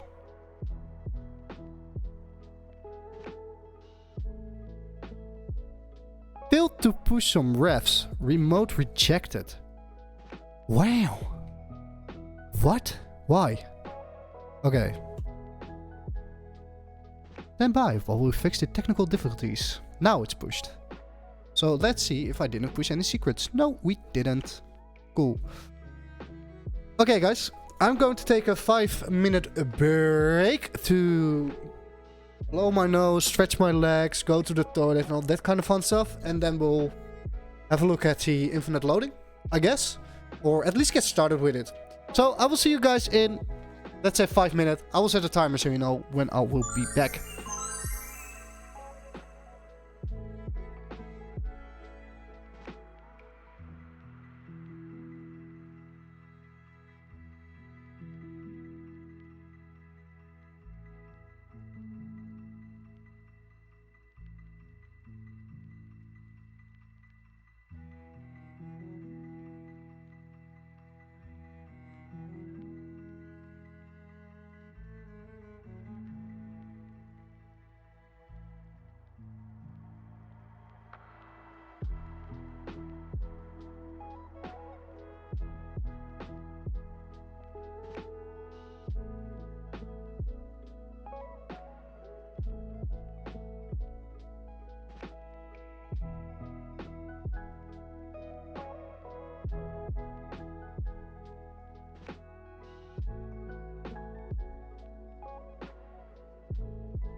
Guess who's back?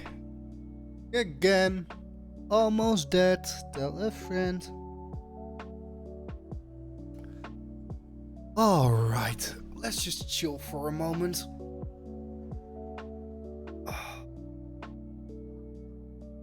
Let's see. What do we have to do? We have to like get started with the infinite loading. I think that's something we can take care of today. And if we, I mean, what else do we need after the infinite loading? Like the categories, like we have to get the filtering done. I think we're going to launch the blog later of use affiliates. Otherwise it will be just too much work and we might as well like push it, get some feedback on it, and then work on the blogs like in the background. Or maybe we don't even need to run the blog via the website. But I think that's better. I don't know. I don't know if I have a strong opinion on that. Or do I have a strong opinion on that? Because I think if you will run your blog via another platform, I don't think people will actually click links all that much.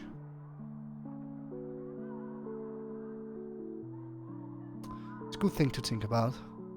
But then again, I also have to get someone to write me a couple of blogs for this. I'll probably use a service. Because the more I'm working on this project and like on the stream and like bookkeeping and running everything myself, like doing the daily build log updates, uploading the YouTube video of this stream is already taking me fucking hell a lot of time. Like 2 to 3 hours on average, which is a lot. Especially if you also like skip all your evenings because of the gyms. I mean, getting the flu was actually kind of nice because I couldn't go to the gym because otherwise I might infect other people, which I definitely don't want to, because you never know it's corona, you never know. So that allowed me to get ahead to get ahead with like writing the build logs, which I can do at night, and then in the mornings I could work on other stuff. So yeah, can we just all agree to make like days like 36 hours or something? That would be great. I don't know, who do I have to call? Biden? Putin? I don't know. Or I don't think Putin, he's too busy with other stuff at the moment. Fucking shit show that is, right? Okay, so let's see. Let's go to this screen. Okay, we can remove this. Let's keep this open. We don't have to do anything with Notion at the moment. Oh, maybe we did need Notion. Oh well.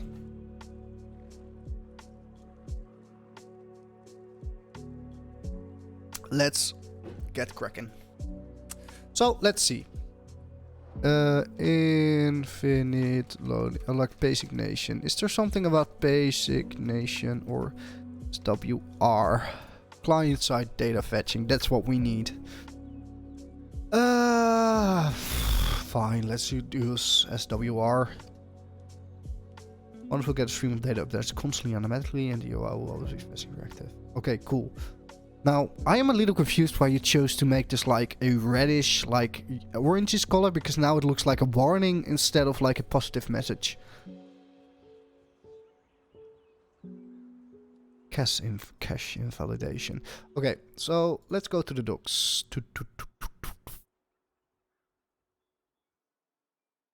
Basic nation. Please update to the latest phase. Yeah, okay, fine.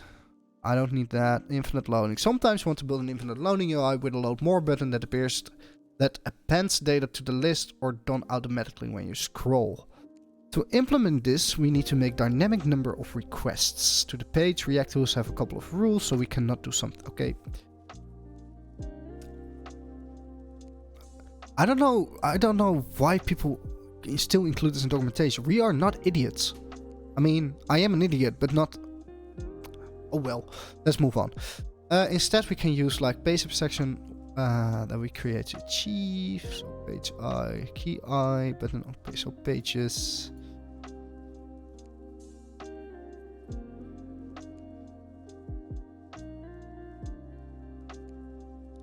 Let's use data push. Okay, so instead we can create. So. Okay, so this probably says count, but some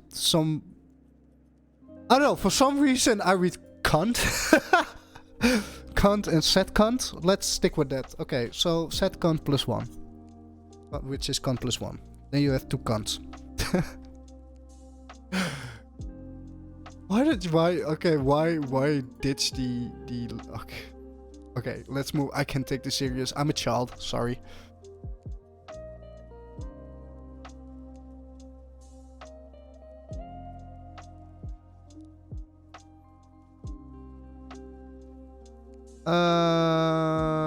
How are we going to do this? Okay, but what about fetching? This is wrong. Commonly, we can't use hooks inside the loop. Yeah.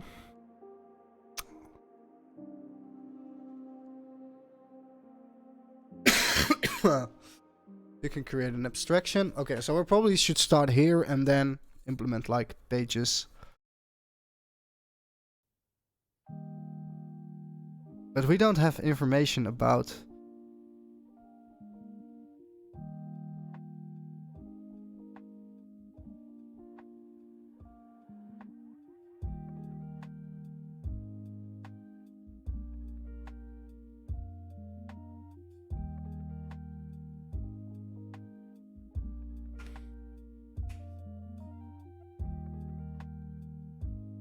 Okay.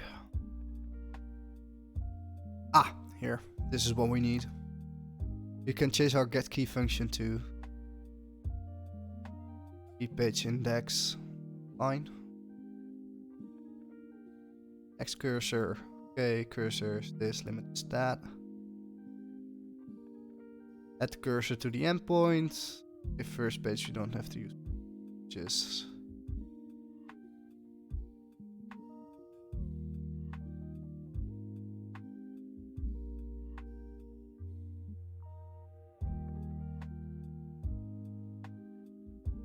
Alright.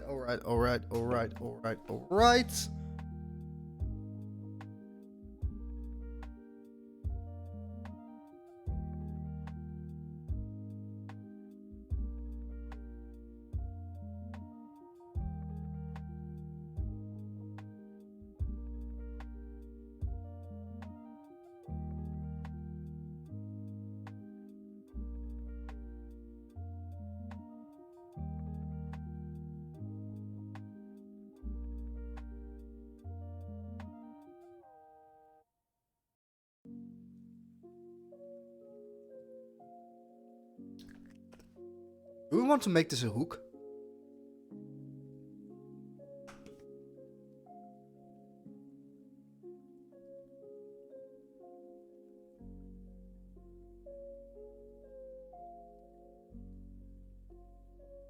Use SWR infinite and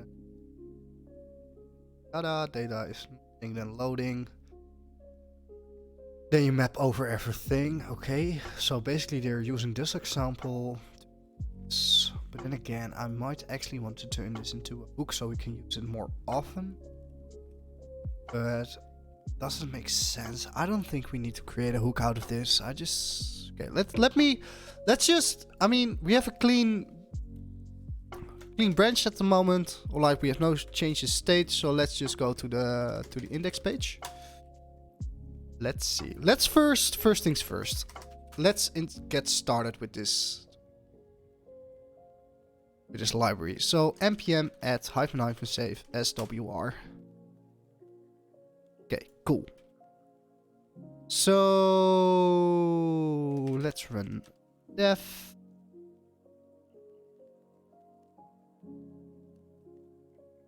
And then we say, like, for normal RESTful APIs with JSON data, you first need to create a fetcher function, which is just a wrapper to native fetch.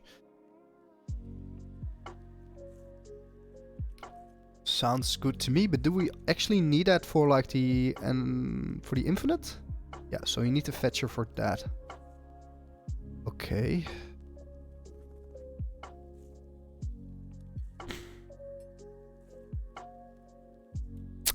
So where do we want to stick this?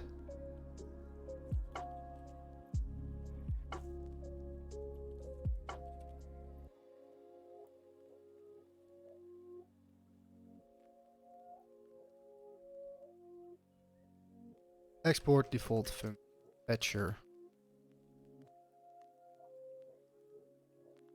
Export. Okay, export cons. Andres. Andres? I don't know. Hi, what are you doing today? I am continuing with building my business. We are building a business in public just for the sake of building a business in public, basically. And we are building useaffiliates.com, which is a database of affiliate programs where small creators, or any creator for that matter, can find affiliate programs to monetize their content, and where businesses can post their affiliate program.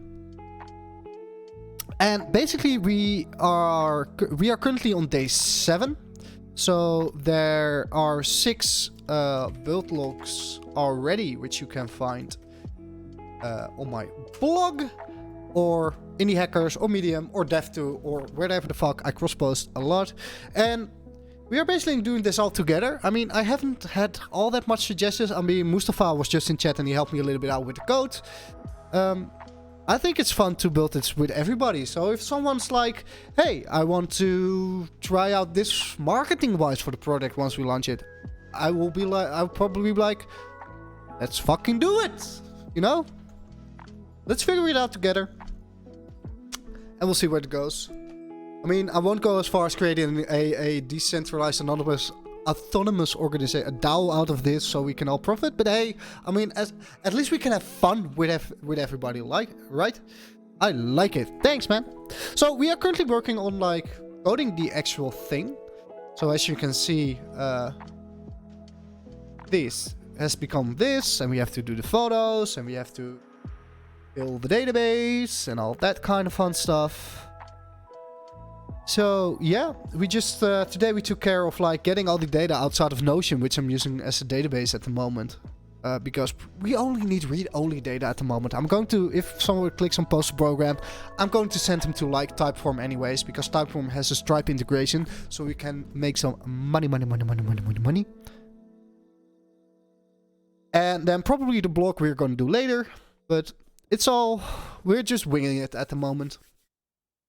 Going with the flow. I'm figuring out this Twitch stuff while I'm doing it. It's actually funny. I've tried Twitch many times before, and now that I'm doing this in public, I went from absolutely no viewers to a couple of viewers and almost hitting affiliate status in 7 days of building this sucker.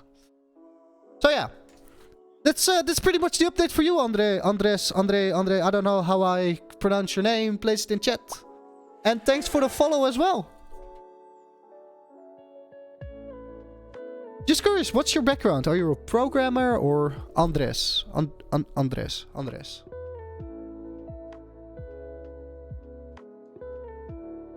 I will try to remember. Andres.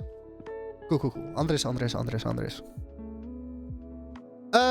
Okay, so let's see. We had to get started with okay, so fetcher. Let's just copy and paste this. It doesn't have to be all that crazy. So let's export. We can do this, right?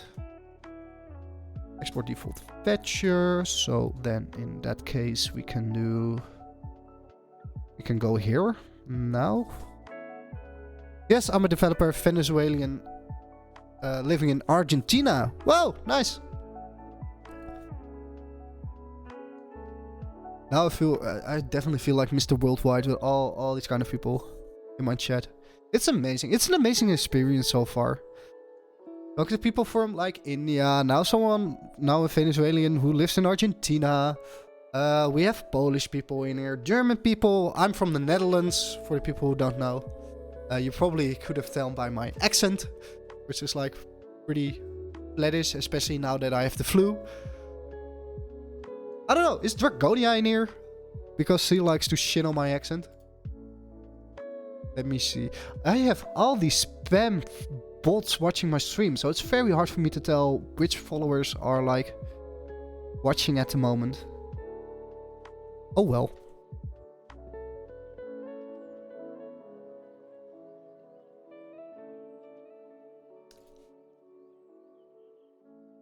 But let's continue. So let's first get a rough designation going, and then we can maybe move it out to hooks or whatever. So let's say const. Okay, I'm just going to be a dick and copy and paste it. I know this isn't really fun for anybody watching, but I just want to speed up things just a little bit. So I know that we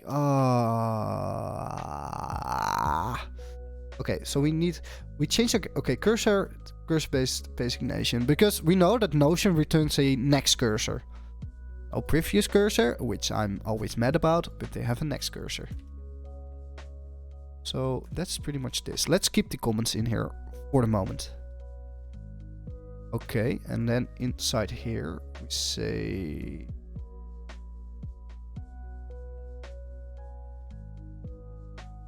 this. Cool, so we have data size, set size. Anonymous. I don't know what the fuck just happened, but something happened. I don't know if that was Streamlabs, but we'll see, I guess.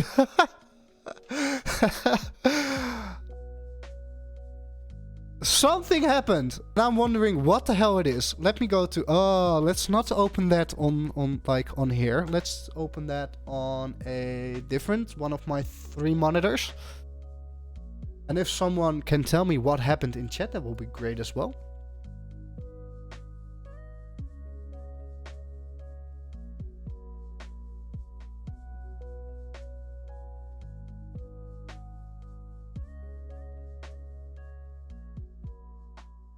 Whoa! I just got my first tip live on stream.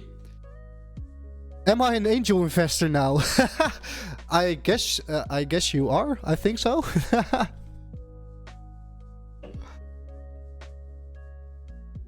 Woohoo!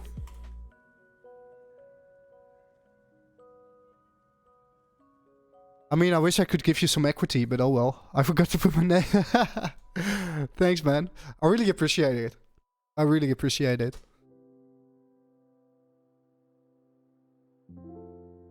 It's actually quite interesting to see that my stream elements wouldn't read your message. Oh well, I'm just gonna place that on my to-do list. Sorry about that one. No, not toggle track. I mean, yeah, I have to do my time management, but...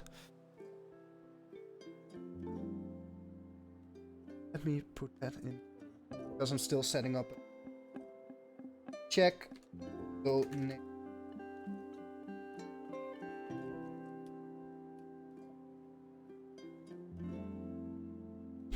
Look at that.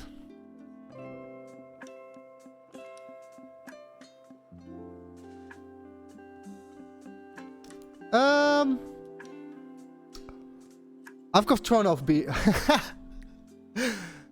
I don't know. I'm just being a happy man right now that I received my first donation via Twitch.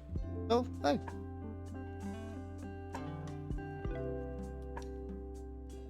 Let's see. Okay, so we have a set size, and now we have to do like if there's no data. But how is this going to work with like the initial data?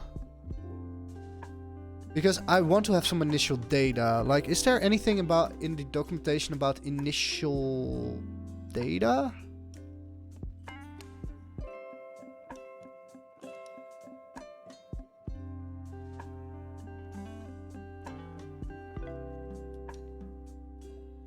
So we have fetch, we have the options, probably. So get key, fetcher, and then options, which is...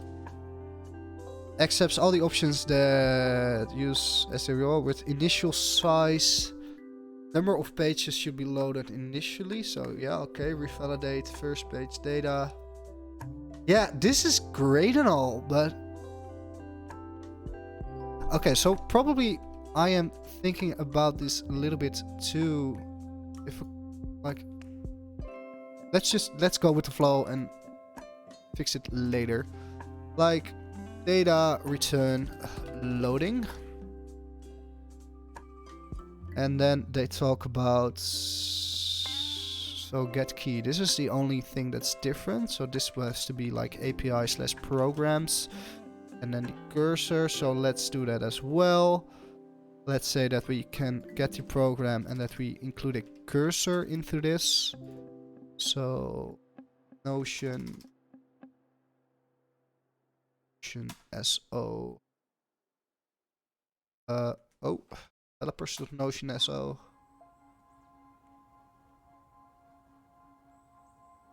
Let's jump to...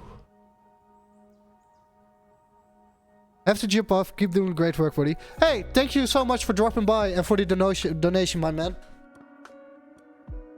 I'm going to figure this stuff out, because I think this is the thing that we are going to be stuck on the most, the infinite loading of things, because I know how much of a pain in the ass it was before with another project when working together with Notion. But hey, have a great day, and I will see you later, hopefully.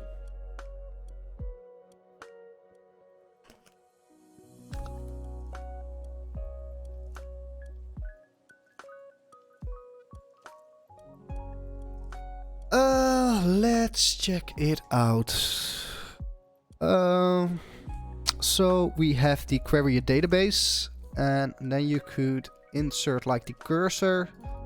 Okay, so we have to do the start cursor.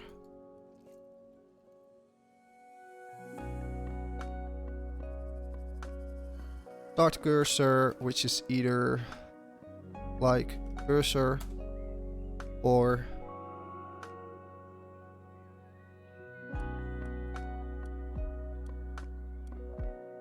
none, I guess. Let's just see what happens when we do it this way. Okay, now we are getting like bullied by this function. Body validation. Body start cursor should be valid or undefined. Okay, so or it's undefined. Okay, so this still works, which is nice.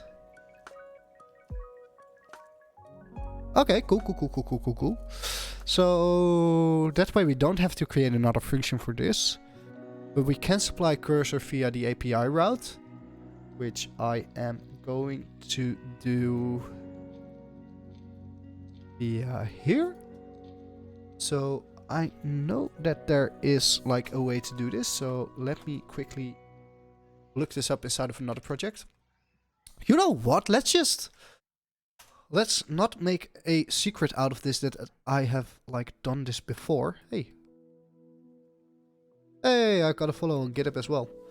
This whole like building in public experience has been a real eye-opener, and I encourage, if you're watching the stream and you're like having doubts about building in public, just do it and go with the flow. People are actually quite freaking nice on here. You get the occasional toxic motherfucker, but hey, just ban them. Don't allow any negative energy inside of your life. Open your chakra. Okay, so let's go to source, pages, API. Oh, yeah, sure, let's do category. Okay, so we have a cursor for that. Damn, did I join for all takes? No, but you actually did miss that I received my first donation. So I'm kind of over the moon by that.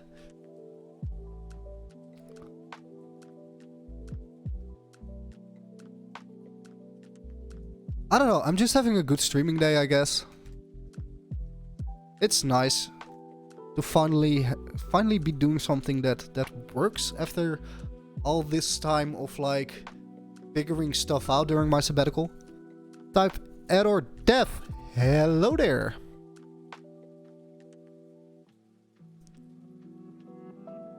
Type error. Don't mind my name. Lol.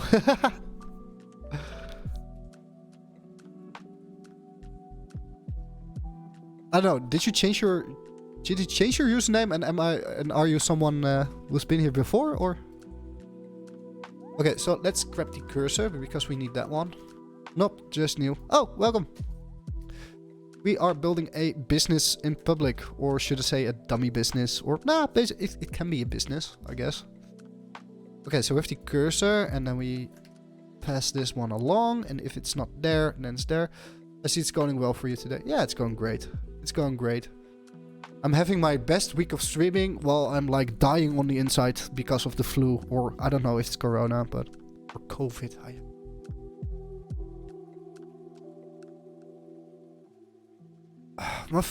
it's going better. I mean, it's getting progressively worse throughout the day. So like in the morning, I'm like, oh, the flu's gone. I can go out, and then like, hey, thanks for the follow, buddy. Learning yes and trying to find some good streams. Yeah, if you have any questions about learning yes, let me know. But back to the flu subject, because I wasn't finished. I wake up, it's like, oh yeah, I'm cured, I'm fine, and then progressively throughout the day, it's like, oh my god, and then usually during the evenings, I'm like dying and sounding like a dying sea whale. But other than that, I think it will be gone tomorrow or the day afterwards. I definitely don't think I will have the flu until next week. I don't know. You never know, right? Doing better. I think that's the... It's better. Worse, better. Nice. Thanks. Okay, so let's see. Programs. Category. I'm rambling on right now. Okay, so we have the cursor and we have the fetcher. So the fetcher is something we have. Then we have to import the fetcher here. Fetcher from @lib_fetcher. So we need the fetcher for SWR. Banka is great for learning. Ah, thanks for the compliment. And then your next chat message will be, Twanka is great for learning if you want to suck at programming.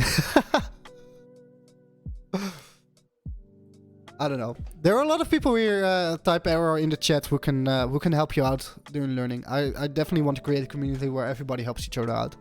Because nobody's perfect, right? Where other people are like not as good at marketing, maybe you can help them out. Or if you're an absolute beginner in like every aspect of the field, that's fine as well. You know, we all started out somewhere, right? And Discord is coming, guys. I'm actively looking into it. I'm going to work on it tomorrow, so I expect to have a Discord community up by next Monday or the next stream. I'm not streaming tomorrow, by the way, for the people watching.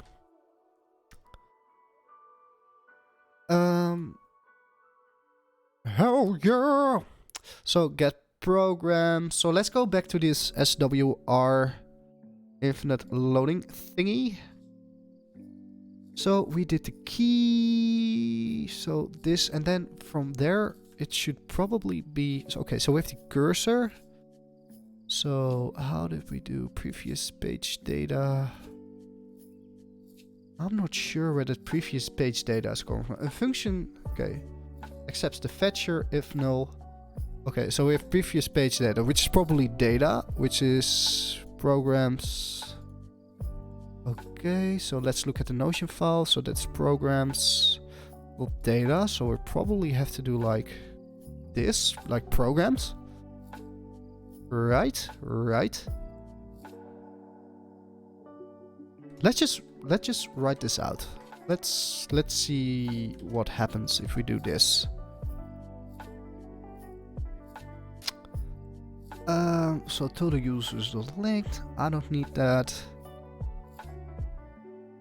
So instead of doing this, let's just render nothing for now, and let's just see what's inside of data.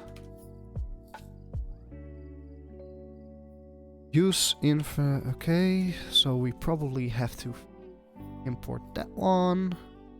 Yada yada yada yada. It's on this page. Import.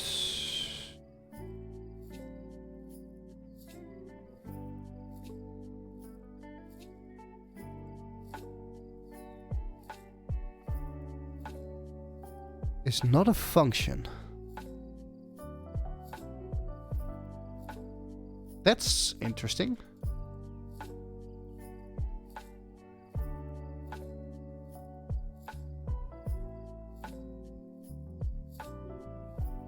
Am I retarded? Okay, so we have the key, right? So this is the example. You have the key, then you have the data size and set size.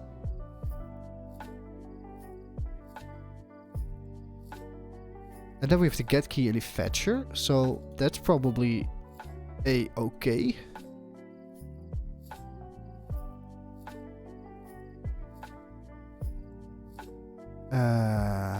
Cursor. Okay, forget about the limit for just a second.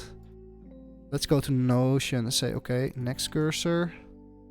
Okay, so that's all about first page if you don't have any. Okay, so this is just like API slash programs, right? Right. Okay. It's still complaining about it not being a function.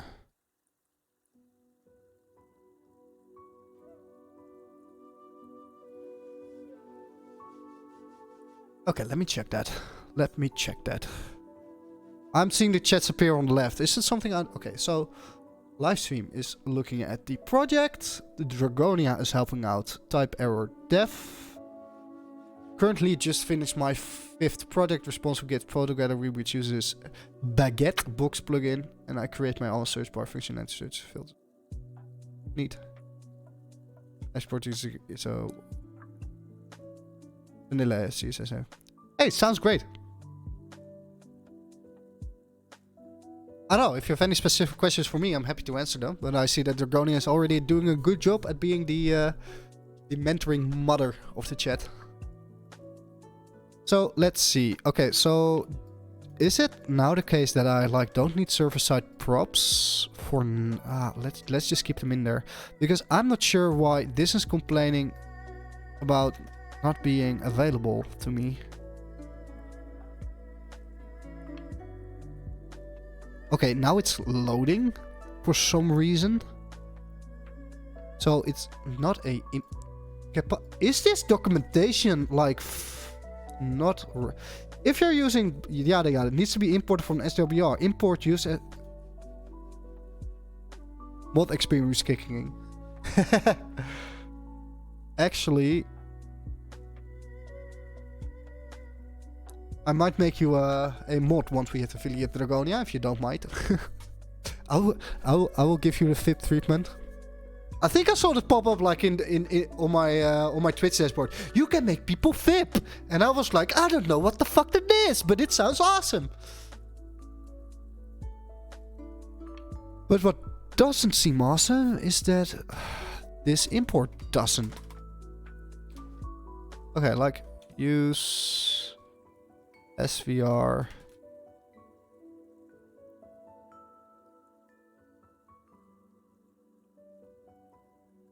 Type error webpack imported module is not a... Okay, I'm gonna search for this error because... Yada yada yada.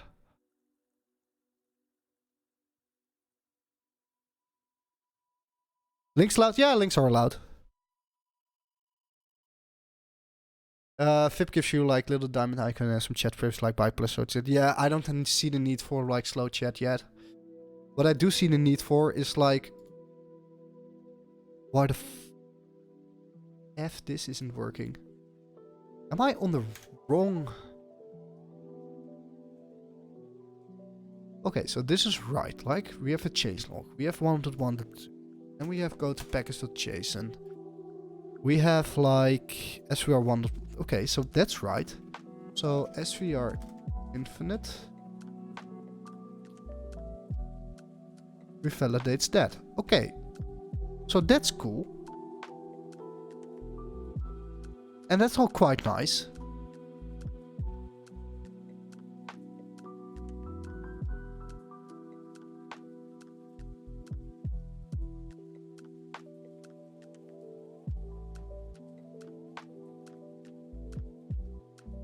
Okay, let's check upper plan for just a second. So we have lib and then... sorry, here it is. Let's go to the lib and let's see, use page ignited. So, okay, so this is actually the right import for some reason. Okay, so... We have this. Now it's loading and it has an array of 12. So that's great. So let's go to here and let's do data dot, I don't know, what was it? Data, I guess. Cannot read map.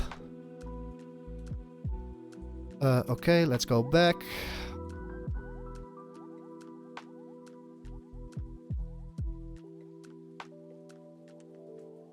What's the error say? Yeah, I fixed the error. Basically, the documentation is not up to date because I've used SWR in another project where I do exactly like the same stuff. But it's always like, SWR as a library is great. The documentation is just a little wacky with every new update. So, okay, we have like an array which houses an array for some freaking reason. Okay, give me 1 second, guys. I really have to pee.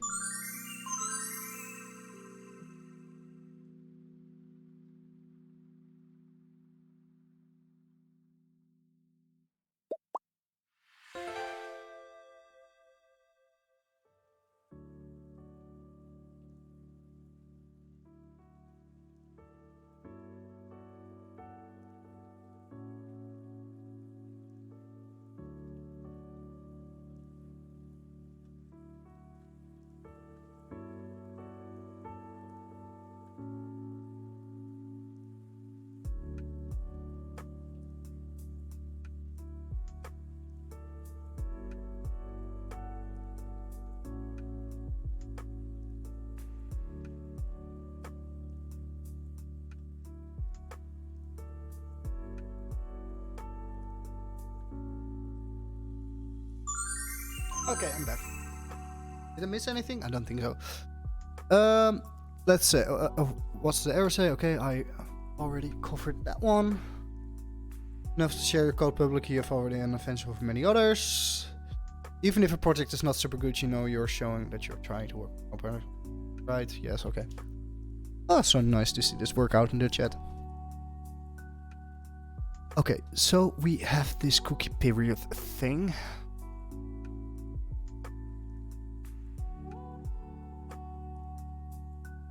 Okay, but what I'm not on about is I want to like get the initial data back from the... Is there actually any information on that? Like initial data? Use SWR, oh like SWR use infinite or use SWR infinite initial data? Or maybe that's like documented on this thing. Index, previous page data. Sure. Okay, no, it's not there. Oh, live stream. Thanks for the follow. I've missed out on that one. Let me like replay it because I didn't see it. Thanks for the follow.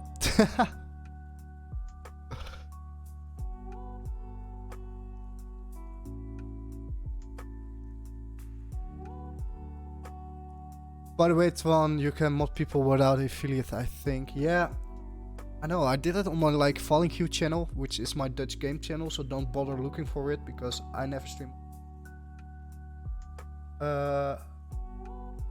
If you want to, Draconia, I would like to make you a mod because you're like here often enough.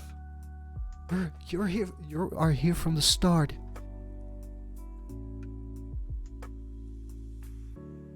Imagine speaking Dutch. Yeah, I can't imagine either. Like, okay, let me... I can even switch to Dutch for the remainder of the stream. I will lose many followers. No. If you want me to speak a sentence in Dutch, just let me know which sentence and I will like give you a little introduction to the Dutch language. But first I need to give myself a freaking introduction to use SWR. Okay, so we have this, but it's an array inside of an array. And why is it an array inside of an array? Can somebody tell me why this is an array inside of an array? Console log data. I mean... If I do this, this probably works again.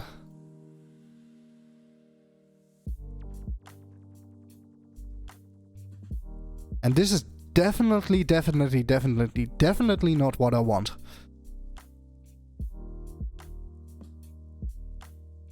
I'd be fine with being a mod. Alright, I will, let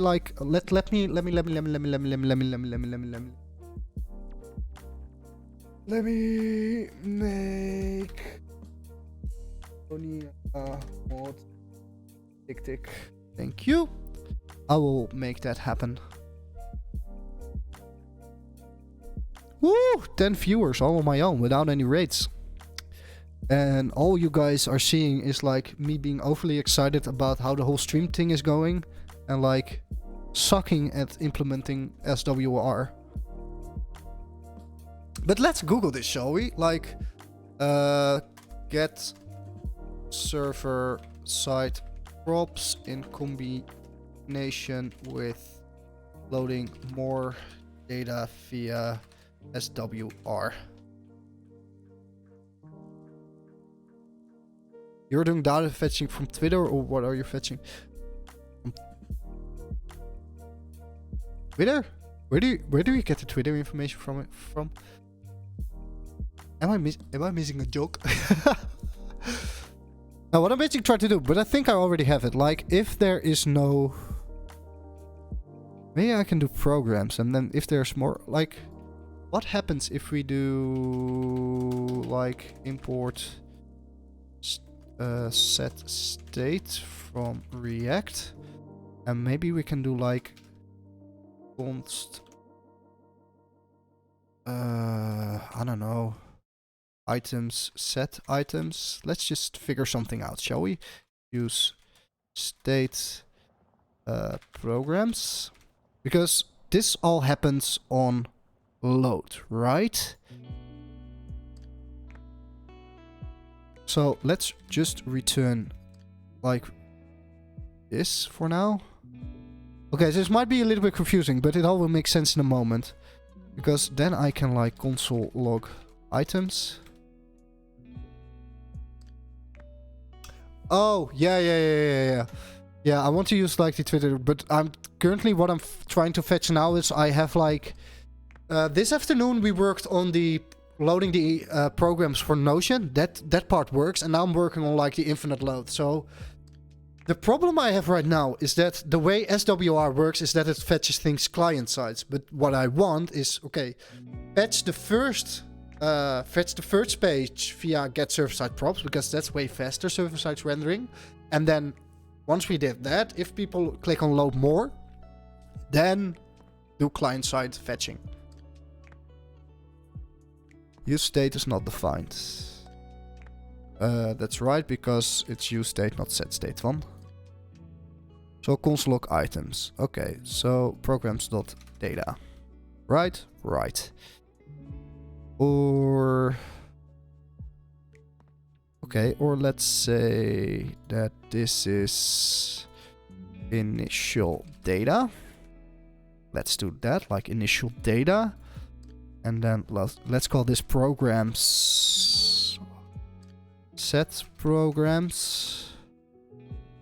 Or like program data and set program data. Okay, my brain is running at like 5,000 miles an hour at the moment, so just bear with me, and then I will explain everything once I get this working. So let's say that... Okay, so let's say we have this. Now it's undefined.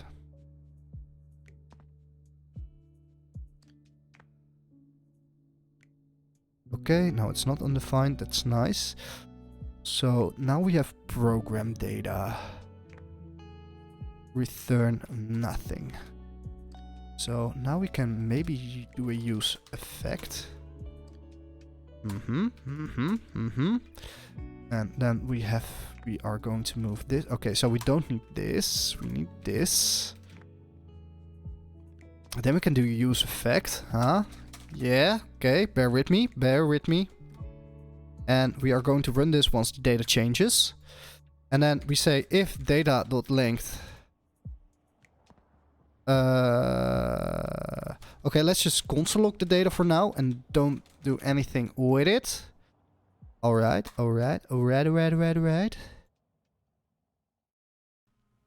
Yeah, we need to refresh it. Now it's undefined. That's great. And why is it undefined?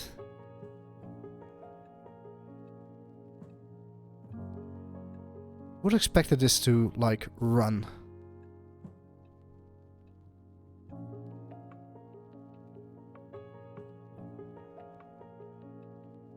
Okay, so we have this and we have this.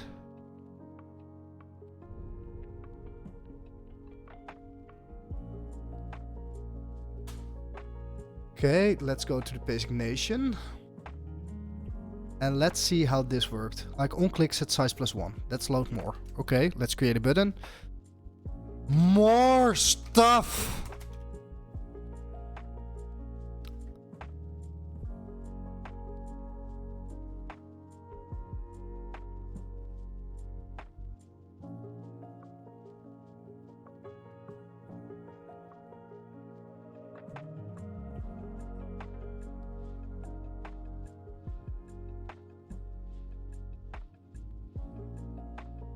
Cool. For some reason this does absolutely nothing. That's because this needs to be a URL. So let's do this. My brain is exploding. Return first page. We don't need to have previous data. Yeah, that's sounds cool. Okay, then let's just do API. Let's not fuck around with this. Let's just see what we get. Maybe with that. Okay, then we have an array. An array of 12. Like, that's fine, I guess. So now, is this the same? Yeah, this is the same. But now I'm doing like 2 fetches. Why? Why do I need to do this? Because then it gets like previous data, the... Okay, let's just go with the flow. Okay, so we can do this, we can do this, then we can do this. We have to remove this. Cool. Okay, that sounds like a plan. Okay, now we have to do that, and we might as well do like... Okay, so B&H photo. So now that we have this, let's get rid of this. And let's add a button below the listing.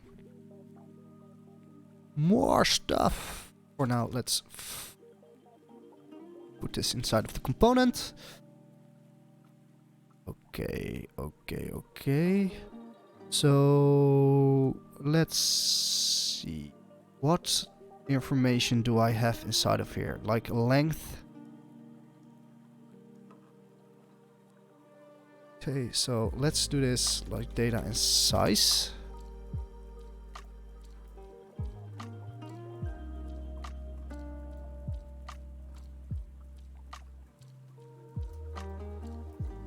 Okay, so now we know there's 1, and if we fetch more, it's going to be 2.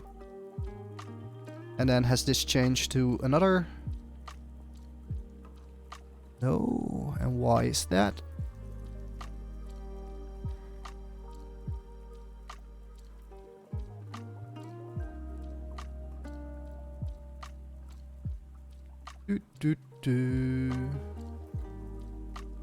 Let's reload this clearly console. Where did I use that? Data as null. So let's say that this is program data. Dot data.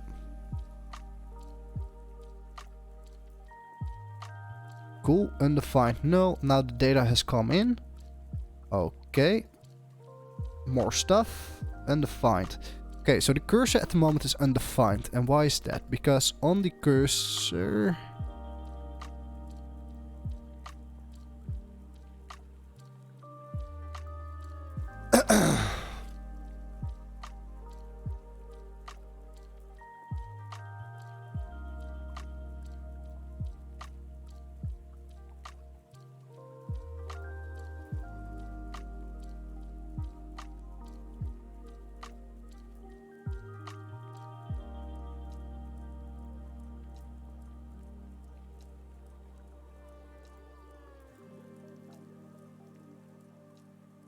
Undefined, undefined, undefined, undefined.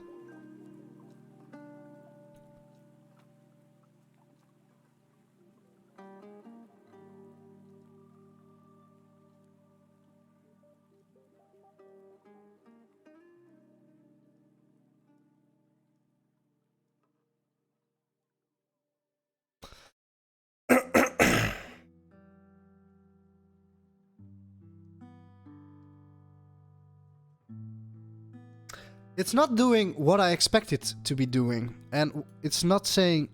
It's... Why?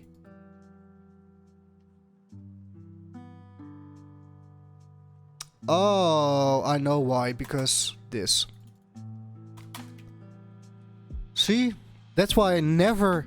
Okay, so this is exactly the reason. For the people who are newer in chat, I made the API route before actually coding this feature, and it has circled back to bite me in the ass. Never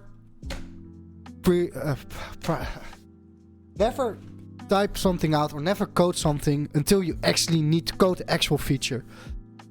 Because it will lead to this kind of confusion. If that even makes sense to people. See, now we do have the cursor. And now we do get like new programs. Okay, and now it comes back in like 0 and 1. So this is page 0, this is page 1. And that's why we do that. So, okay, now we can say like if size. Okay, how are you? Okay, now we have to think about how we are going to do that for there. So from here, so if data changes. Okay, so I don't care. Like if data is data.length is bigger than like 0, so then it's 1. Or like if no data.length, that might even be better. Return. Let's do nothing. Else set program data to like how do you do that again? Like get the last item from array.js. I think it's like pop, right? Yada yada yada yada yada yada yada slice pop. Yeah, right. Data dot pop. Or we have to like concatenate it, of course. But let's first do this. See how it goes.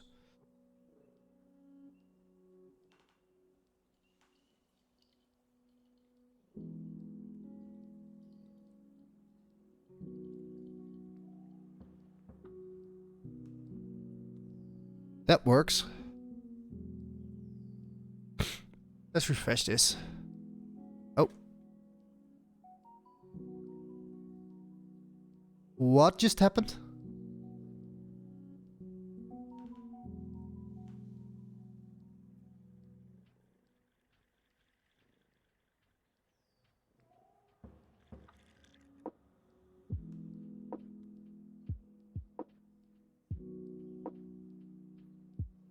Cool. So more stuff. This is going to change the whole list. Yeah. So then we can say like initial state. I think we can do something like this, right? Like initial state, like set it to an array of initial state. And like data.pop.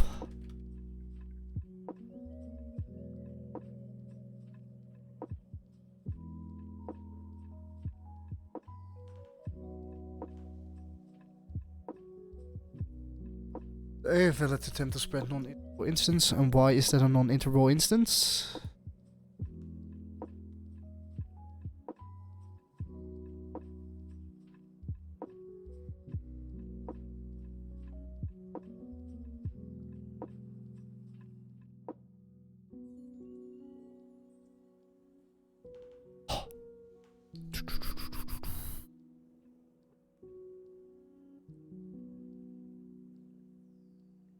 If data dot length and size is equal to 1, return as well.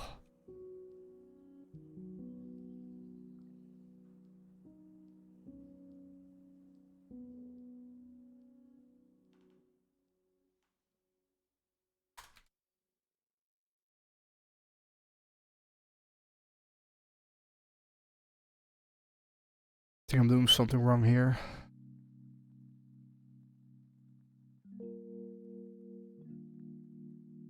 Load more. Okay, so we need to...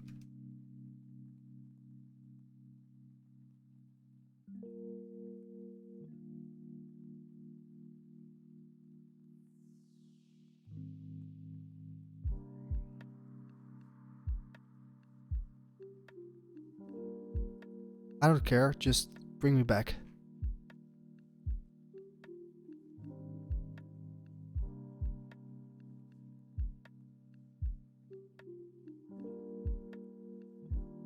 Well, we can also do like set program data to like be an array of like program data and like data dot data.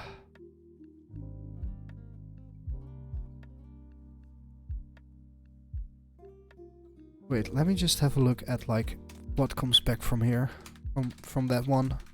I'm confused. Why is this so difficult? You should expect that like in Next.js they had like a proper function for this. Like just pass the initial data to use SWR infinite. Like, am I just not thinking like too diff?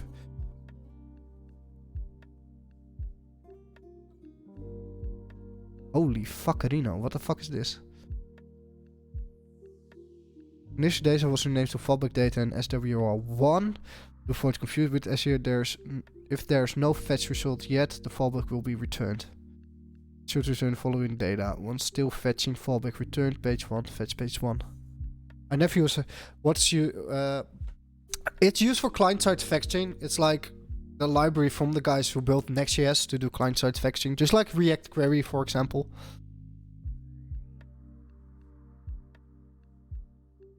Okay, let's look at the documentation for like fallback data.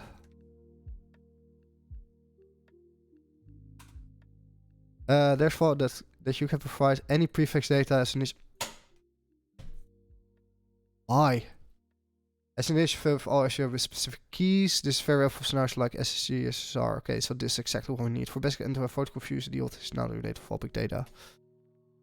Okay.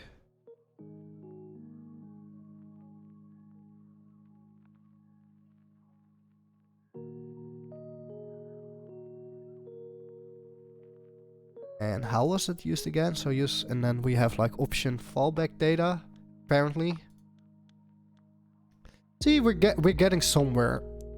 We're getting somewhere. It's always fun learning new libraries better. Let's look at the API. So fallback data. It's not listed as an option here.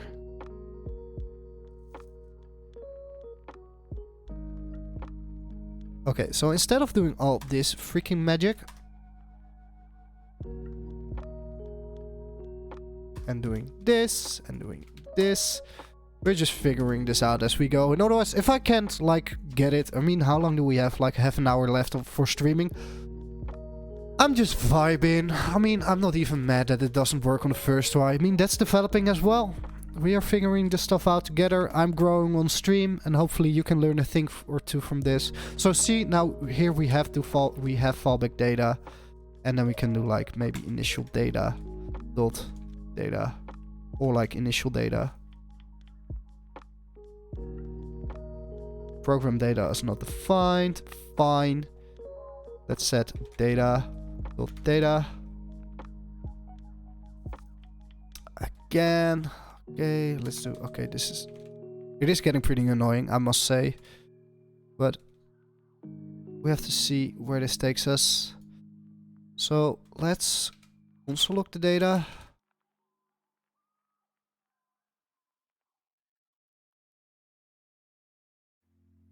Okay. So it's the first one.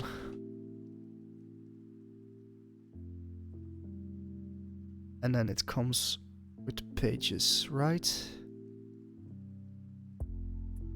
Yeah, so it first sets it to this. And then it gives it this. Okay, so we have to move it outside of the like 0, 1s and 2s. So we have to flatten the array.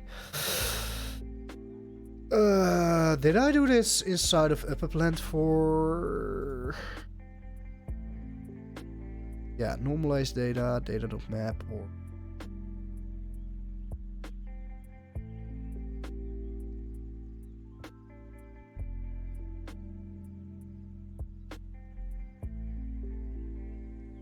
This seems awfully difficult.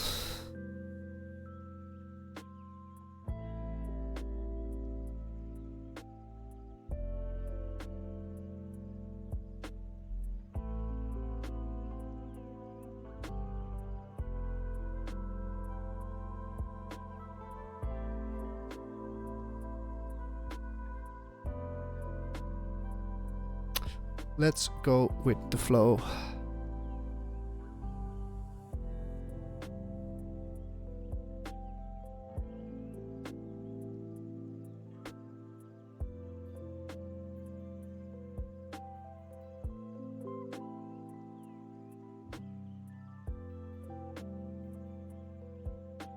We'll get there. We'll get there.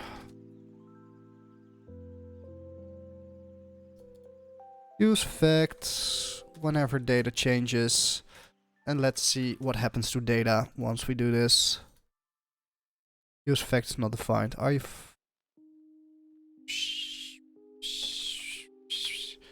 Are you shitting my dick?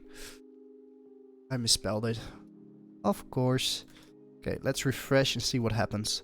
Okay, so first data is this. Until data becomes that. Right, we don't have any mysterious console logs in the project. That might throw us off, of course. Okay, so it's only this. So first comes back as this, then comes back as that. So whenever data comes back, let's still do use state. So I don't think we went like programs, program data set, program data is use state, like an empty array maybe. And if there's data, or set this to initial data, I think that's still like the way to go. So let's see if data changes. We have a next cursor, but it's only available in like the last one. So once the data comes in, we want to flatten it. Want to append the last set of data, right? So what happens if you do like data.pop and then data?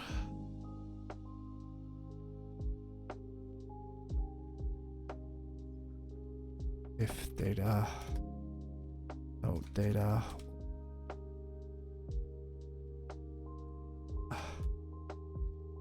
length.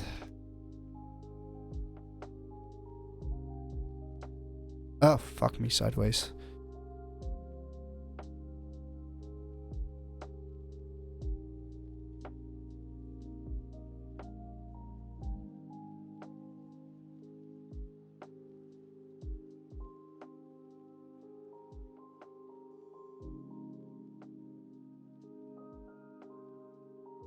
I'm getting sloppier with the second. It's awful. Sorry, guys.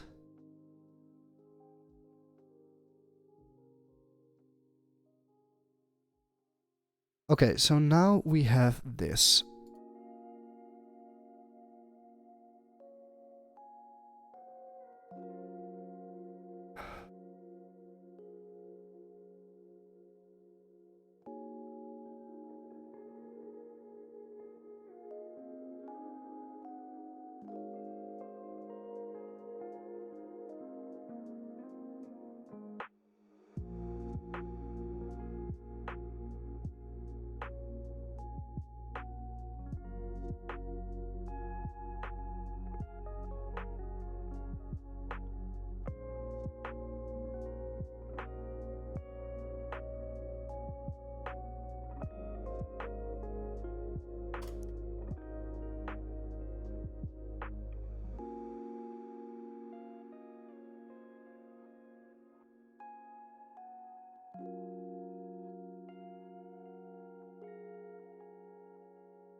Mm-hmm.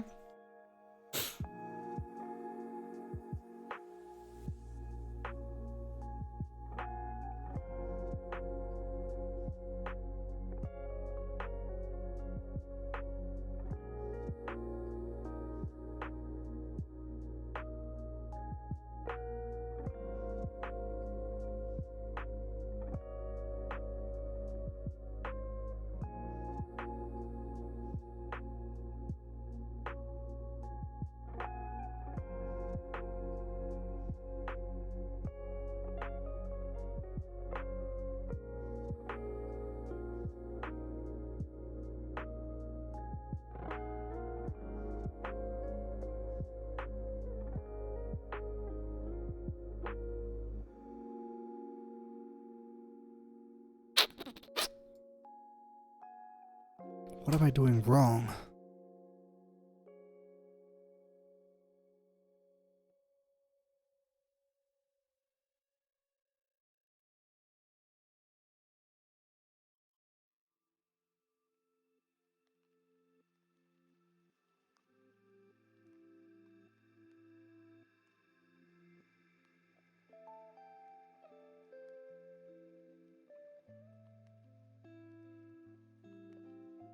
This is just the data, right? So this is x.data, so we need program data.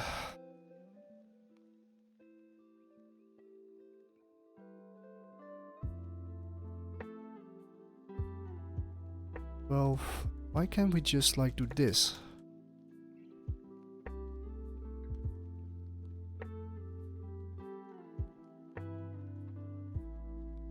But we can do this.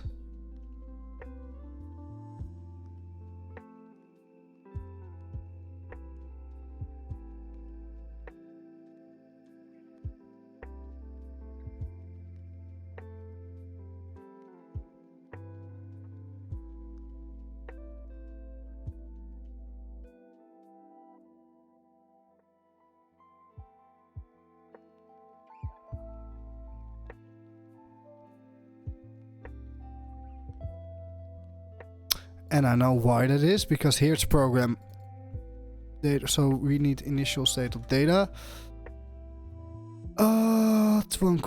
Come on, think. I think this is right.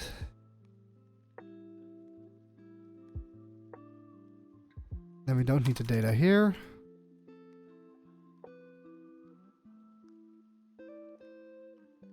Undefined is not an interval. Not read properly symbol.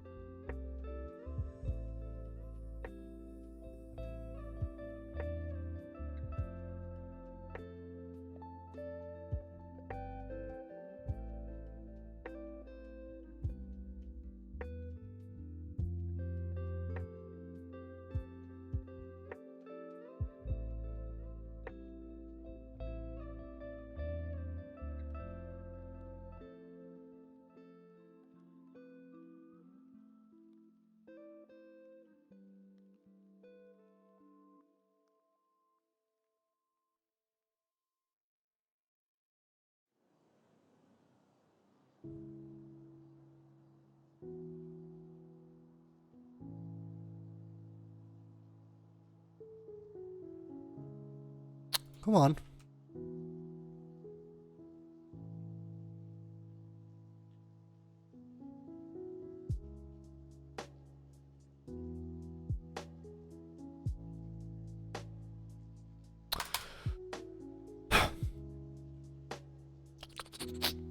Okay, cool. So we definitely have to like refactor this all day long, but I just want to get this working and then we can refactor it from there. Ooh, sheesh. Okay, that's cool. Cool. Now we have like two inside of there. So we probably also need to check for if those are the same. So we can also do another check, like if data and so if data.length and size is equal to 1, we know we are on the first page. we can do nothing because we have the initial data, right? So now if we refresh, we shouldn't see any errors. And now I expect that when I hit more stuff, it will work. Hey, fuck it, finally.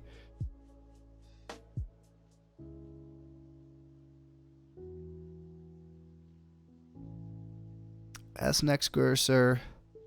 Okay, and we definitely have to do like some things with next cursor.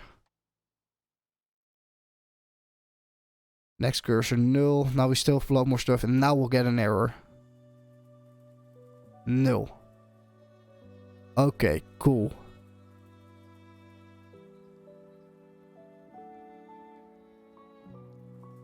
So now we can say that. How does this look inside? Okay, so we have program data, and now we also have to set like the next cursor and all that kind of fun stuff. So we probably have to like model the data a little bit more, or like normalize the data. Yeah, I know body validation does work. Let's refresh until this error keeps running indefinitely. Oh, sorry about that.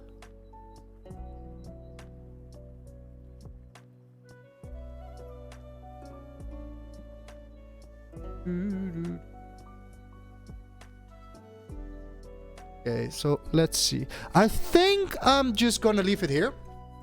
So we can struggle around with it a little bit more next week. That will also be a fun way to start next week. And secretly, that also allows me to do a little bit more digging and talk to a couple of people who have more experience than me on this topic. So I can enlighten you all next week about that. So let's go to chat intermission for now. And what a stream it has been, guys. I received my first donation. I don't know even how many followers I gained this stream. It was a lot. I love you guys. Smorch, just let others do the work. Yeah, nah, not really let others do the work. More like, let's not gigantically fail on the next stream as well, because it was pretty was it embarrassing? No, the documentation of SWR isn't great, so there might be a way better way better way to do this. Oh well, we're figuring this out together. Like the motto of the stream, grow in public and build in public. I'm decent, but I'm definitely not the best out there. So anyway, thank you all for watching, again.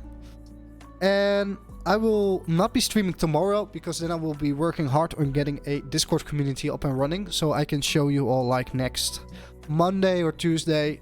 I don't know. You will probably receive a notification once I go live, and I will update my Twitter as soon as I know if I will stream on Monday or Tuesday. So, thank you all for watching. Mwah! I love you all. And I will see you next week. So enjoy your weekends and enjoy your Fridays. See ya!